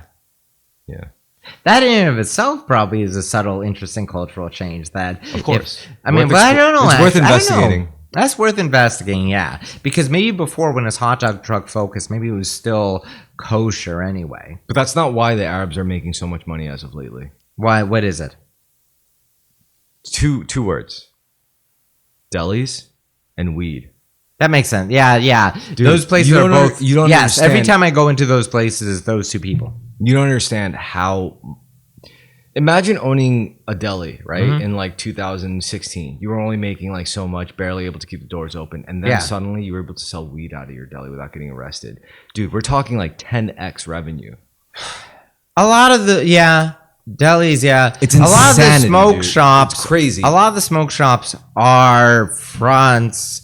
You think it's a fucking accident that our mayor is Muslim? I'm sorry. Like, it's because enough Muslims had an interest. Enough Muslims have moved here. It's, I would say, not fully, but it's partially an accident because It is partially an accident. because There's like many he has factors, yeah. multiple Muslims like him. That was a probably- huge factor, though. The fact that Muslims are coming up huge in New York City. And let me tell you something. Well, look, hold on, just to clarify, Mamdani has at least 3 big groups of people, right? He has white liberals, fucking and love he's him. got the Muslims and the secular Muslims and even secular He also Jews. has Indian. Well, I don't And know about secular Indians, Jews, yeah. too. Yeah, so he has So, a look- lot of points he's hitting. But Muslims are coming up in New York City, and I'll say this much. I like Muslims in New York City. I've never really had bad experiences with Muslims in New York City. I've had bad experiences with literally every other ethnicity, but Muslims, no, never. Like, really, not that much. Question, I've had this experience. Do they randomly start saying shit about blacks to you? Nope. They do it to me. You know what they do? What? They'll see you, and if they think you're whatever, they'll just agree with you just to get you to buy more shit. I know they do Just- that, yeah. Just because they're like, oh, I love Abed. He hates black people just like me. Yeah. Oh, I love Abed. He's down with the hood dudes. You know, it's like, oh, I love Abed. He fucking, he knows some Chinese stuff. Like, they'll say whatever. Because Okay, fair. I could see that. they're not like Jews. They don't think their shit don't stink. But Yeah. they're so insular enough where they're like, I don't care what I say to these outsiders. I'll say what I got to make more money for my people. Yeah, very mercantile, rug merchant quality. I love that about them. Yeah, I do too. I never have problems with Muslims ever. I have problems with literally every other race: white people, Chinese, Asian people, fucking Jewish people, Latino, everyone. But the Muslims, never. Me and Muslims are like we're. Interesting. I've always had good experiences with Muslim people in New York City. Mm. Shout out to the Muslims. I mean, certain things about like the Orthodox Muslims, you know, like the hardcore Muslims, I don't agree with, you know. But I will say the Muslims, It's just tiresome stuff. But yeah. Muslims living in the U.S., you know what they like? They like anime. They like Yeah. basketball. They like fucking. They like fried chicken. They They're like fucking American. rap music. They're Yeah. Americans, dude. They're like me. Yeah, everyone like, gets Americanized. Yeah. Seriously, they like video games. Like Both of you would get classified under Orientalism too. hell yeah, I could get along with a Muslim any fucking day. The more Americanized they are, even better. You know, if I was chilling with like Omar and Yeah. we were both just like talking about like I don't know like how whack like the MCU, like I've done that Yeah. before many times, you know, like or Muhammad, like it's just I've never had a bad experience with Muslims ever. I'm sure if I was a Muslim woman living in like a fucking specific Or if you were gay. Don't have bad experience really. Can be irritated by them, but not really bad experience with Muslims. I mean, you know what I like about Muslims? They're not as naive as Europeans. Fucking Europeans, man. They're so. For a long time, I didn't know what my problem was with Europeans. Like, I was like, you guys are so intelligent. You guys are spiritual. You guys are so cultured. There's something about you that just rings a red flag in my head. And I was like, oh, it's because you guys are so fucking naive for some reason. Yeah. They're lacking. I thought Americans are the most naive, but apparently, like, even Americans have more cynicism than like most Europeans. Yeah. European naivete literally infects Canada and Mexico. Yeah, I can see that. It's like that's the weakness. It's the fatal. There's something about Europe. You find that among Slavs as well? No. No. I'm Yeah, I was gonna say- specifically. Yeah, you're right. I wouldn't have delineated that, but yeah, you're right. Thank you for mentioning that. You're right. Slavs, they Eastern just Europeans are far more cynical. They're very cynical. Yeah. I find them very So when I say tacky. Europeans, I mean like Western Europeans, and they're so fucking naive. Yeah. Like even the Northern Europeans, like Northern fucking- Europeans especially so. Yeah, it's way like- more so than southern like- ones. Italian, Spanish, they're way more It cynical. drives me crazy because I'm like, you guys are so intelligent because like you guys could build, but you guys are so, and they're naive in a different way. Like imagine like you know like a 3-year-old, but he's got the body of like like a bodybuilder, like a fucking 30-year-old bodybuilder. It's like no, this That's isn't okay. that's like Scandinavians and Germans. They're But I'm like this all West. That's what Western Europe is to me. Like Yeah. a 3-year-old mind and like the body of like a perfect like 6'7" like muscular dude. It's like what the fuck, man? Like, yeah.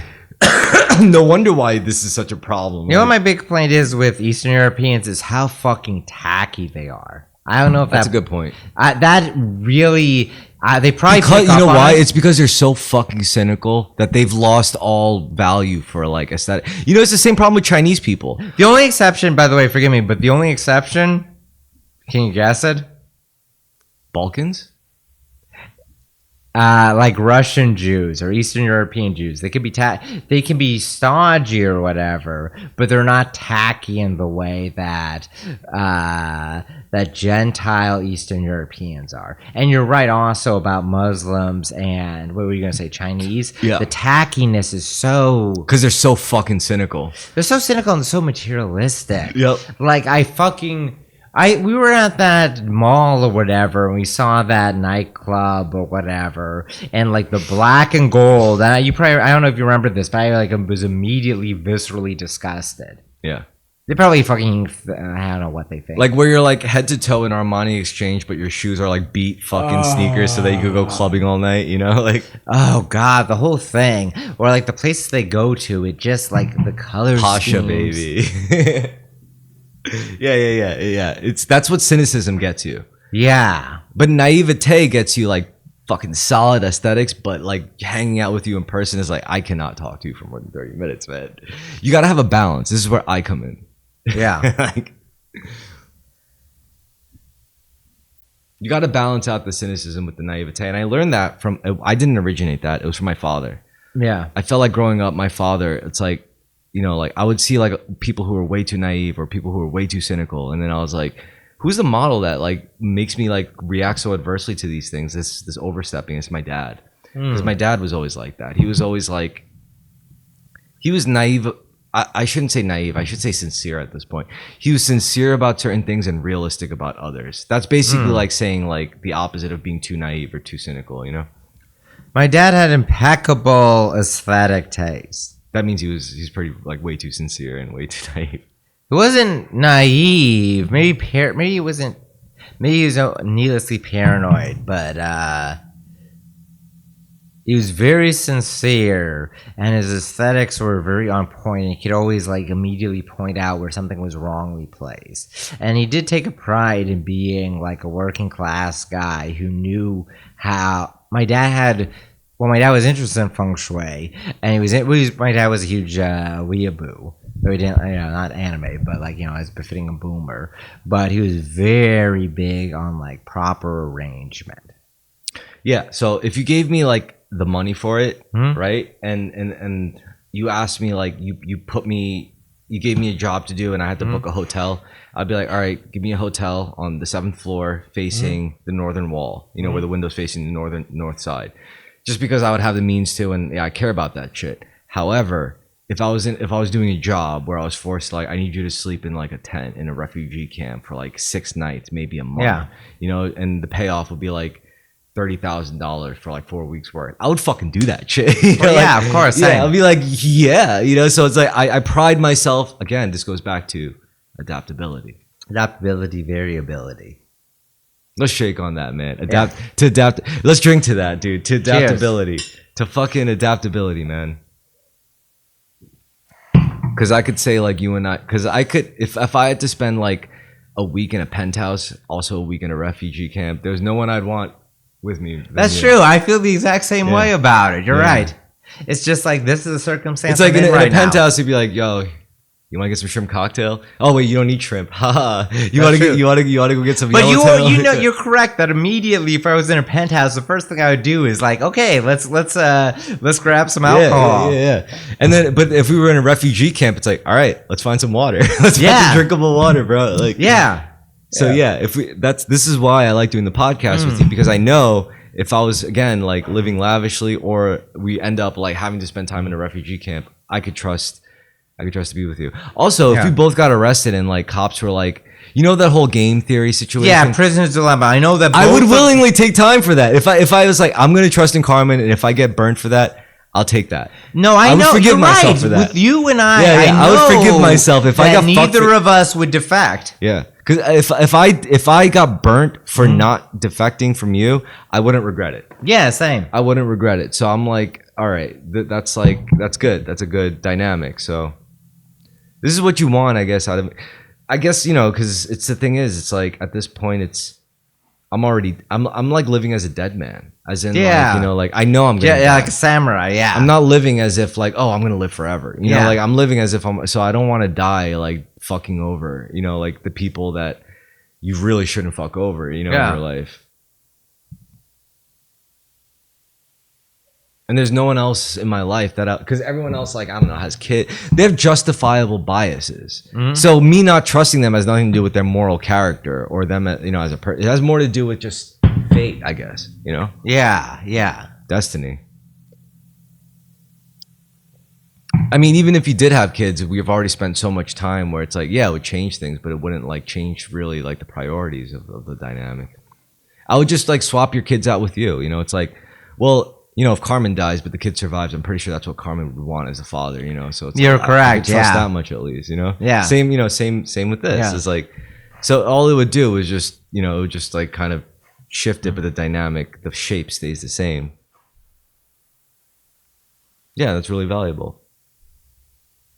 That's really important because at the highest echelons of power in our modern world, that's all we got. Yeah. Because you see billionaires like literally being brought down from the things they did, who they can trust, who they can't trust, people fucking them over. That should teach us something as laymen. You know, that should teach us something as like regular people who have to survive. That should teach us that you could have billions and yet who you trust and who you don't trust can be like your, you know, undoing or your good graces. Yeah.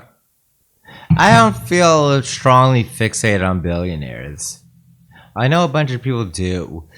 Things that overwhelm me about our billionaires is how lame a lot of them are. Well, I'm not the most scared of billionaires, though. I know you're not. I'm scared of like CIA spooks and DIA spooks and those guys because they're not powerful with in a.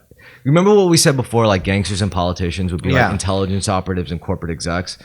Like that's scary to me. Like a corporate exec is scary enough to me. Like if a corporate exec really wanted to arrange my death, he can. He can go through shell companies upon shell companies and find some cartel hitman to come out here for enough money to end me. But an intelligence operative, like that's another level. Yeah. Let's keep going to the bottle. I think we should finish it. So yeah, I mean, are you scared of intelligence operatives? No. Right? Until you're in a position where you should be. Yeah. Andreas said to me, he was like, "You're a great interviewer," and in parentheses said spy, and I'm like, and I thought to myself, would I make a good spy? And I think I might, you know, because it's to be a good spy, I think, is to just commit to where your loyalties lie. And if you have no kids, you have no wife, where does your loyalty lie? Your loyalty lies to your comrades. Mm-hmm. Your loyalty lies to the people who are in the field with you. Yeah. And then, because if you spend enough time in the field with a person, after the battle's over, you could be out of the field, and you still have that connection. Like you and I spent enough time in the field, you know. It's like where the posting fields. Yeah, like in fact, it probably benefits us from like in our older years, like in our 40s and 50s, to deviate in paths enough so where if you had problems, I'll be separated enough where it's like, all right, Chris, like I know you've been doing your thing. I need you to help me with this problem, and I'll be separated enough. It's like no problem. Mm-hmm. Whereas if it's like I've been with you the whole time, then it's like your problems are literally my problems and vice versa. Whereas if we're separate and our problems are separate, we could help each other in a much more effective way. Like, like the director of the CIA wants friends in Senate, Not in the CIA, because the director of the CIA can't trust anyone in the CIA, and the Senate can't trust anyone else in the Senate, but they can trust each other.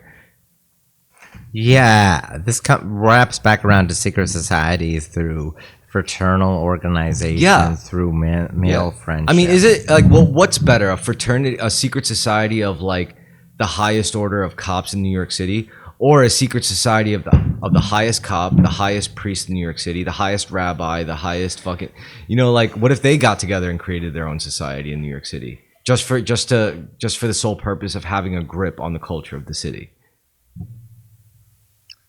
That would be more powerful than like a secret society of any one of those, I wonder. Well, those are similar enough groups. But I was going to say whether the because there's both the power you gain from having those social connections of that society, but there's also the individual question of how much the members of the society like each other. I guess that's the question of what brings them together. Yeah, what brings them together. It's interesting. All right, so let's bring it down a notch. Here's an interesting detail. Jeffrey Epstein was very fixated on being surrounded by scientists. He really liked them. You'd think it would just be financiers and politicians and generals, but he was really big on being surrounded by scientists. And that it also extends to like prominence, like Noam Chomsky was in deep with him. A bunch of economists were. Do you want me to get into Epstein right now? Because I got a good take on Epstein. Okay, go ahead. Let me tell. Right here. So, in the intelligence game, from what I understand, I'm not saying this is true or doctrine. Is there still more? No. Okay. So, in the intelligence game within the doctrine, there's essentially two characters that are very important. I mean, there's whole hierarchy separating Yeah. them, but there's two opposing yet synergetic complementary entities. There's the case officer Yeah. and there's the asset. Yeah. The case officer is the person who's given tasks directly from the agency, from your intelligence agency, right? The case officer is the guy who says, yo, we tracked the money and we found out that this crime lord is angling to sell uranium to this fucking terrorist cell. Yeah. And we need a way in. And we don't have a way in. You, as the case officer, have to find a way in. And the funny thing is about working in the intelligence agency, you don't have to work in the confines of academia, of capitalism, of commerce, of whatever. Like you're given X amount of resources and you use those resources at your disposal, at whatever your discretion, to develop assets. Now, how do you develop an asset? So let's say to get to the uranium sale, you had to go to a crime lord who's in charge, who's overseeing the whole thing. You can't get to him because he's so powerful, right? Mm-hmm. So what's your next bet? What's your next move? I don't know, uranium, I don't know, the actual miners of it. No, People connected to the crime lord. Yeah, exactly. Who connected to the crime lord? Okay. And then if you can't get to the crime lord, then what do? You go down the chain of people connected to You him get to the because people connected to them, yeah. they're operating in a cell structure. And to get to the people connected to him, the only vulnerability they have is their sins. You know, like the wife they cheated on, the drugs they shouldn't have done, the money they shouldn't have skimmed. You basically exploit their sins.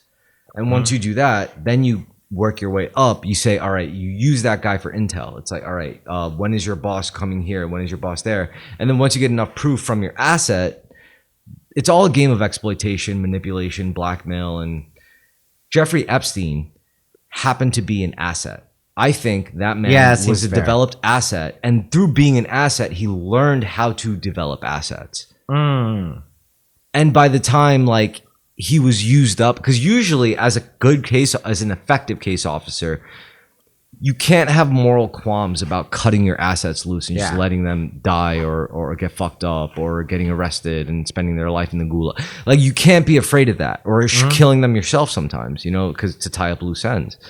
You can't implicate yourself, and that's the game. So Jeffrey Epstein was an asset that wasn't scrubbed properly. Do you think he killed himself because his life was over? I think by the time you become a valuable asset, you already know your life is over. He didn't need to be cajoled into it. Because think about it, like, you know what it's like to live as an asset? Yeah. Like, the only way you could succeed and thrive in that kind of lifestyle is if you're a sociopath. Right. Or a very effective psychopath. So Jeffrey Epstein was a highly developed asset. And instead of being cut loose properly to the point where he disappears, he just happened, you know, to develop his own assets as an asset, as a former asset.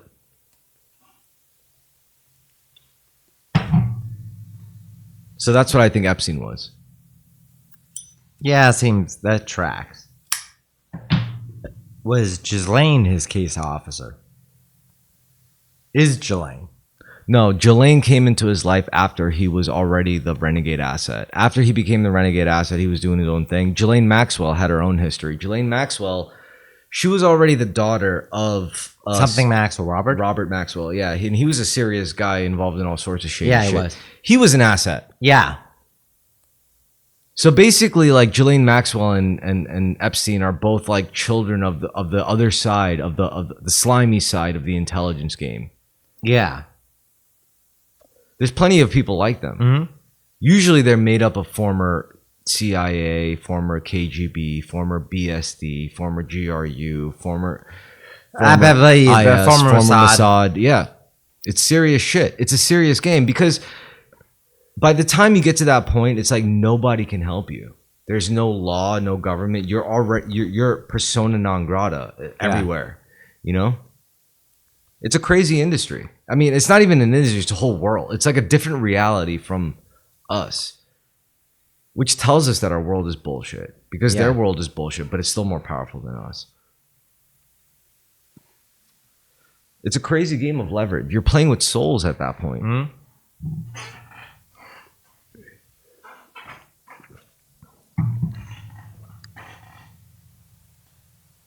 So politicians, gangsters, corporate execs, spooks.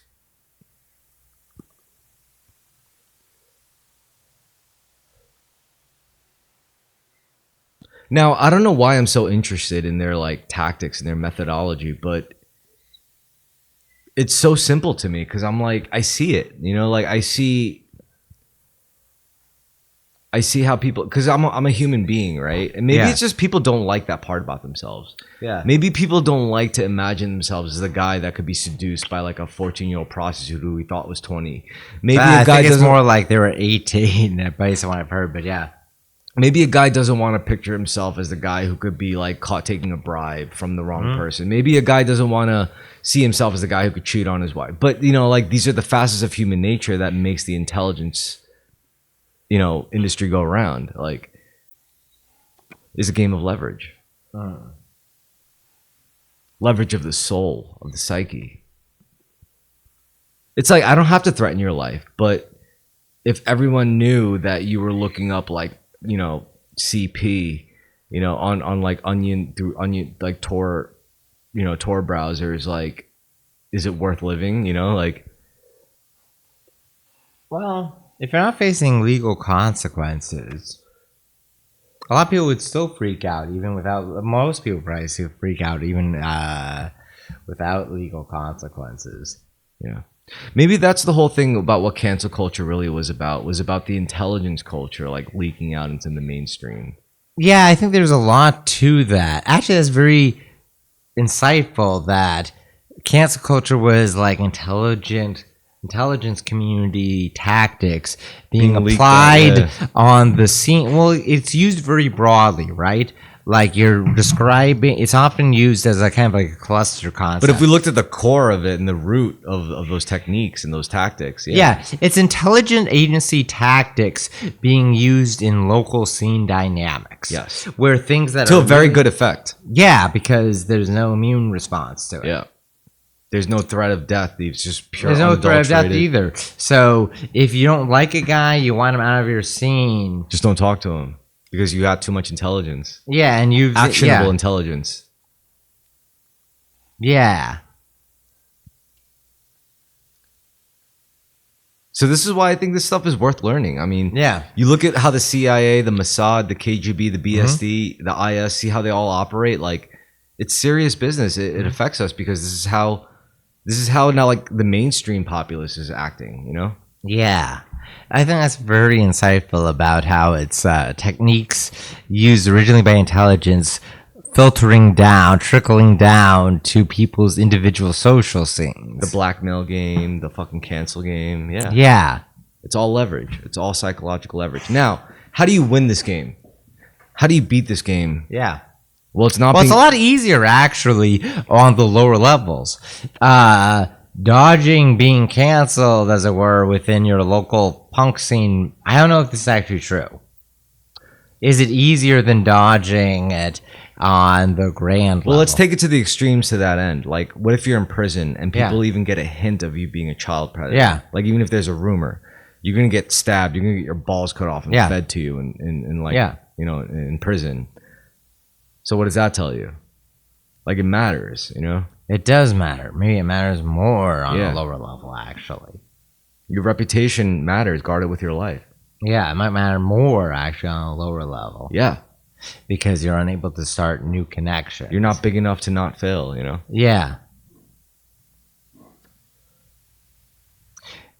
Even with the other risks removed, it might actually be more pertinent on a lower level. Yeah. So how does the intelligence game work? How do you win in the intelligence game? Well, there's one rule that I learned in intelligence, intelligence warfare, is that to really win, you need data. You know? Yeah. And the only way to gain data is to observe and to do Yeah. recon. So if you want to get over on a person, just watch them. You Yeah. know, but you can't just watch them. You have to record. You have to like and spot the patterns. Yeah. Now there's a saying, you are what you can't stop doing. Yeah. That means no matter what, your identity is going to intersect with your habits. Yeah. And that is when you're the most vulnerable. Is when you're not doing new things. It's when you're doing the same old thing. Yeah. That is when you're the most predictable, the most exploitable, the most predictable. And it's even more effective when less people know about it. Yeah. So for example, if you're a guy who like can't stop drinking, everyone knows about it, it's hard to exploit. But if you're a guy who can't stop, say, like jerking off to animal porn, Yeah. and no one knows about it, that's easier to exploit. Yeah, it is. You know? Often So- having things out in the open make it easier. That's what I'm saying. Yeah, it's shit like that. So Yeah. you got to be able to find the person's thumb screw.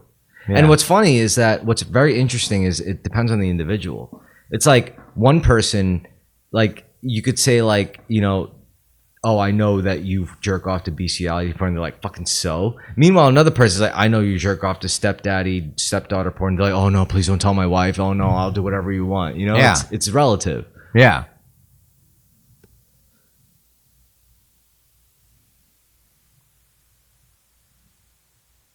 That's very true about and often embracing things makes it easier.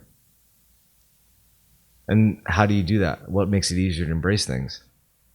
Is to view everyone as the same soul living. Yeah, Yeah. We're all That's true. children of God, you know, like Yeah.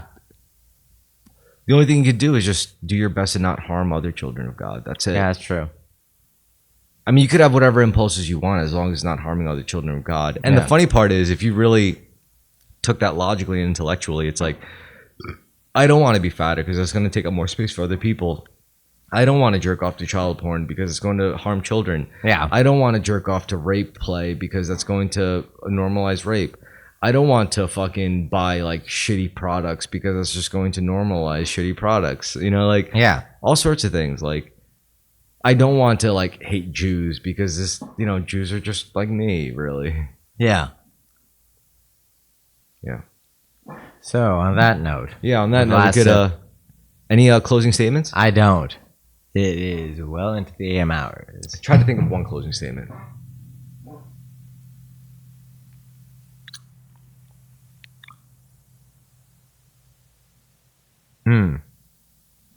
What's the first thing that comes to mind? Embrace who you are All right, word. And I say Thank- be grateful. and be gratitude. Yeah. Yeah. All right. Good night, everybody. Good night.